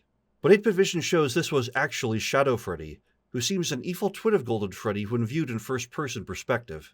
But smashing the robots didn't free the souls. Shadow Freddy still controlled them. Each phantom is missing pieces, which Fredbear probably cut off during the original MCI as Shadow Freddy killed the other kids too, taking some of the Remnant to forge a connection she could use to control them. Nightmare liked to show off the brain in her head, which probably belonged to Michael. Shadow Freddy had the 4 souls from the smashed robots block the door. The souls had the forms and ability of their robots, so they still couldn't enter the secret room. But the 5th ghost who arrived could. Perhaps it was Phantom JJ, or, more tragically, the real Golden Freddy mistaken for Nightmare. Whatever William saw scared him, so he dove into the only shelter left, Barefront Spring Bonnie, which was somehow still in suit mode despite the rain. In the trilogy, the non-twisted robots couldn't fight each other, which is probably why the Freddy head works as a protection in FNAF 2. But Shadow Bonnie still haunted Barefront Spring Bonnie after William stuffed him years ago, so Sammy/Andrew did unto William what he did to them. Shadow Freddy then mimicked long-dead Phone Guy's voice to order the secret room sealed, with her brother inside too, but he was too scared of her to argue. The Shadows now had the souls of Michael, Phone Guy, and William. They contained and tormented these 3 souls in FNAF 4's Matrix of Memories. William had to keep reliving the night of Save Them, where Shadow Bonnie killed 6 kids the same way Pit Trap killed 6 in Into the Pit. Phone Guy / the Magenta Man was trapped in Norman's room each night, where he had to relive the guilt that he helped hurt his younger brother by defending the Freddy plushie. Michael kept reliving a combination of all the bites Fredbear and/or Shadow Freddy inflicted on versions of him. All three inhabited the same network at the same time because their actions affected each other. All three betrayed JJ Charlie at different times, and she wanted them to suffer forever. But she got greedy. When William built the Afton Family network, he installed several powerful guardians that resemble characters from the Desolate Hope to protect it. Shadow Freddy couldn't disable them herself, so she hatched a plan to have Michael do it. She allowed him to fully die and enter the network completely. The same entity that told Michael they were still his friends, and she put him back together, greeted him when he entered FNAF World for the first time. Shadow Freddy set herself up as Adventure Fredbear, Michael/Freddy's quest NPC, and pushed him in the direction of finding and destroying the guardians she wanted dead, while William and Phone Guy kept fighting in FNAF 4. If we do everything Fredbear asks and destroy the guardians, we get a troll ending where we're still under the entity's control. However, if we wait when Adventure Fredbear's dialogue says it's done, the real Golden Freddy takes control of Yellowbear's fusion and tells us how to get the good ending by finding the clocks that wake us up from this world. Michael finds the clocks and activates them by preparing all the Happiest Day minigames he'll later use in FNAF 3, then takes an up portal out of this virtual world, which was just another layer of game code all along. The same entity that said they would put us back together at the end of FNAF 4 and the beginning of FNAF World talks to us one more time, showing us this is the canon ending to FNAF World. Michael wakes up as the endoskeleton inside Freddy in a future reopening of FNAF 1. This is the scene he dreamed about in FNAF 2. Bonnie and Chica notice their friend is finally back, but Michael is still trapped behind Shadow Freddy's purple mask, the same way Shadow Bonnie imprisoned William's endoskeleton inside Springtrap. The puppet frees Michael, letting him eventually find his way to Fazbear's Fright. This leaves Freddy, a springsuit just like Fredbear, without an imprisoned inner endo, so their eyes are empty in FNAF 3's teaser while Bonnie and Chica still have theirs. Fredbears continue to open, close, and change their name. It became the clean version of FNAF 3 with the inverted Anim Dude floor plan.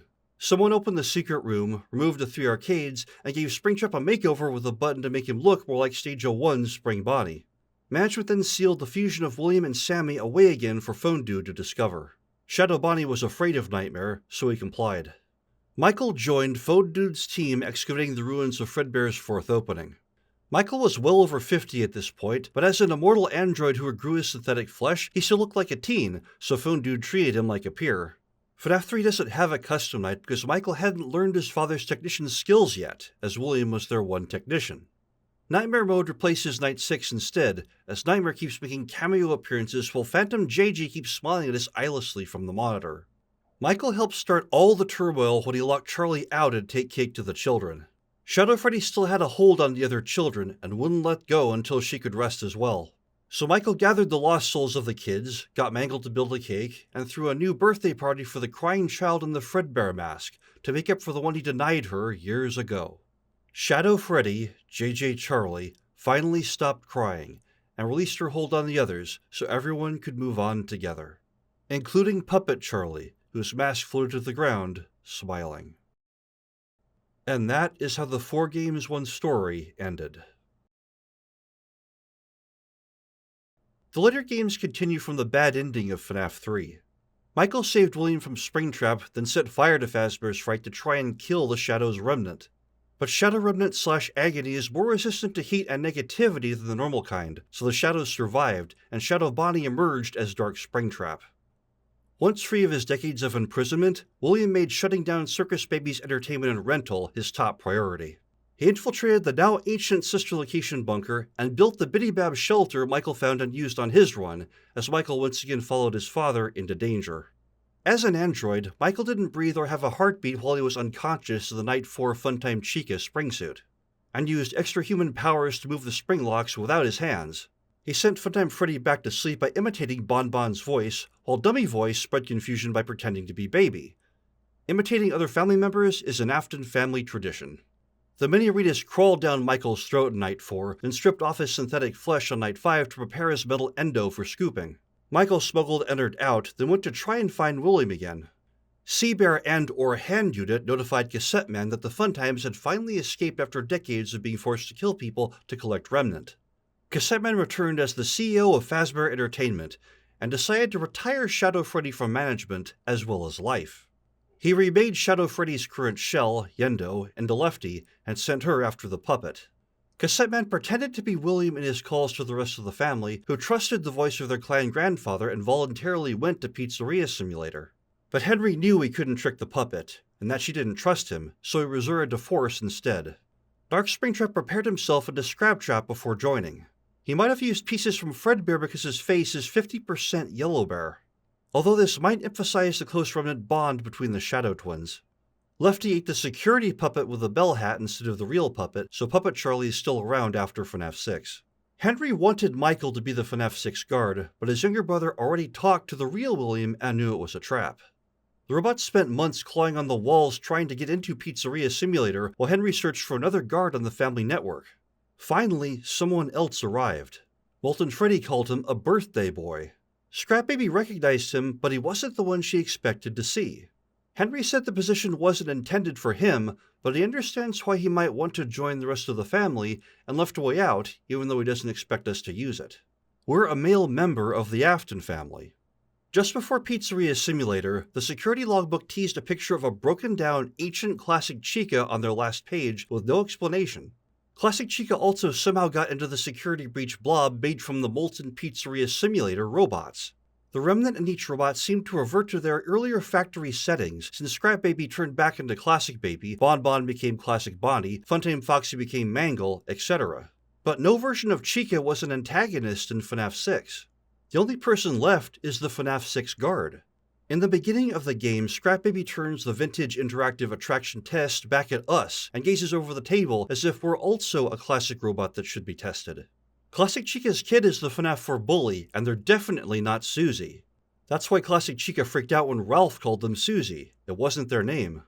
They're the young boy who came of robot age after Take Cake to the Children and inherited Charlie's unused spring suit.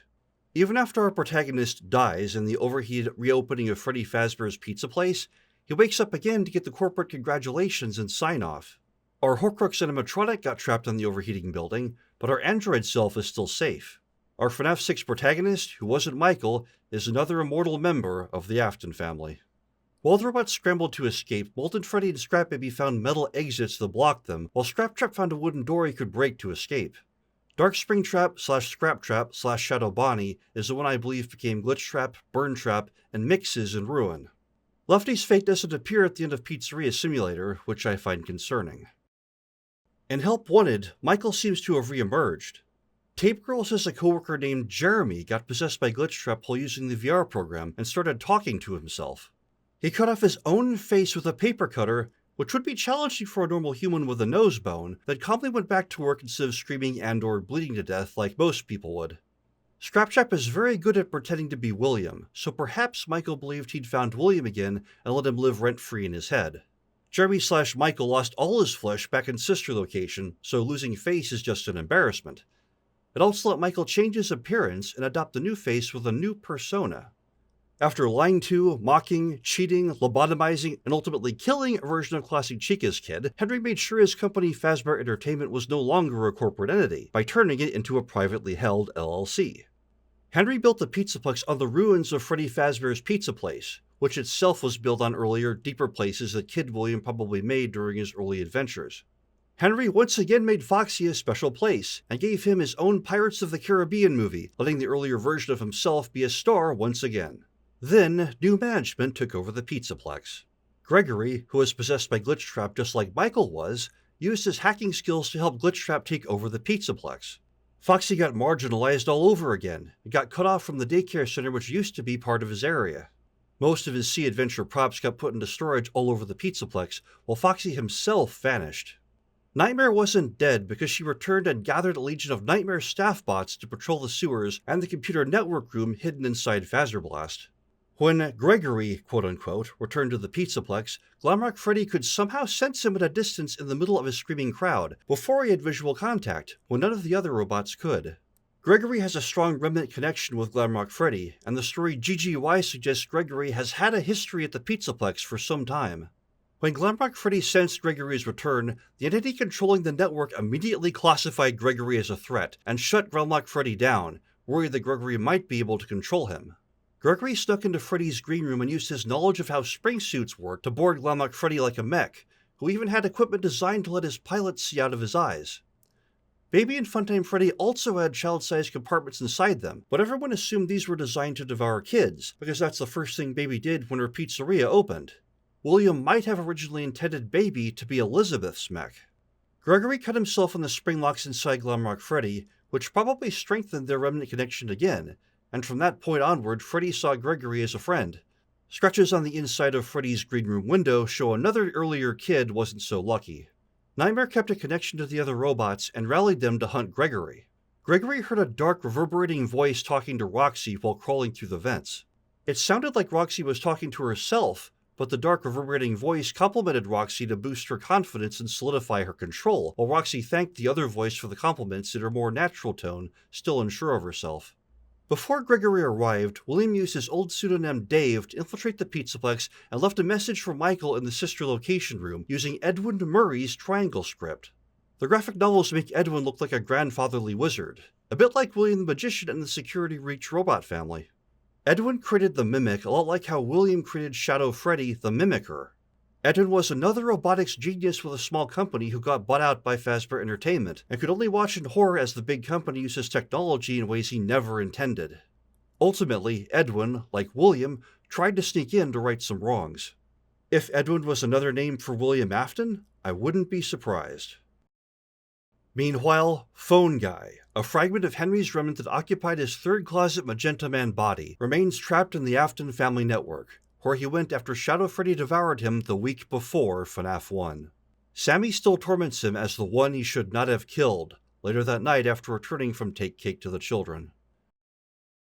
FNAF 1 through 4 are 4 games that make one story. Phone Guy narrated the first 3 games and was a protagonist in Game 4. He's such an important character that the story doesn't make sense if you take him out. Phone Guy might reside in the body of the Take Cake killer and be a fragment of his soul, but he isn't the same person as Cassette Man, the true killer willing to use his daughter as a pawn to take over the family business. Cassette Man's treatment of classic Chica's kid, who helped him out when nobody else would, is a testimony to how much Henry and Fazbear Entertainment respect people other than themselves. The puppet was right not to trust him. But Ralph truly cares about his children and wants to be a better person than his father. Ralph's future remains unclear, but in the week before, we have a chance to change it. Now let's cover some of the gray areas in the book. The week before contains many links to game canon, but is it 100% canon itself? There's some evidence it isn't. Ralph's Freddy's isn't the same FNAF 1 building we know. Party Rooms 1 and 2 from Game 2 are also there, described in exacting detail. Room 2 even gets a liquid pool like the original, which Ralph discovers is blood. But this new pool starts drying out after a few hours, while the original one FNAF 2 didn't change for an entire week. Is this another world where physics works differently?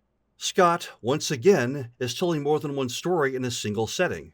A FNAF 3-like network of vents snakes through the entire building, but this time it's truly massive. Ralph finds rooms he's never seen before while crawling through them, and huge open areas slated for future expansions. Ralph finds the remains of those who died after getting lost in these vents for days, and can become one of them himself. These aren't the 10-meter shortcuts we see in FNAF 2. Ralph says Freddy's can dynamically rearrange its rooms, like Undertale's core. This sounds incredible, but the games have evidence for it.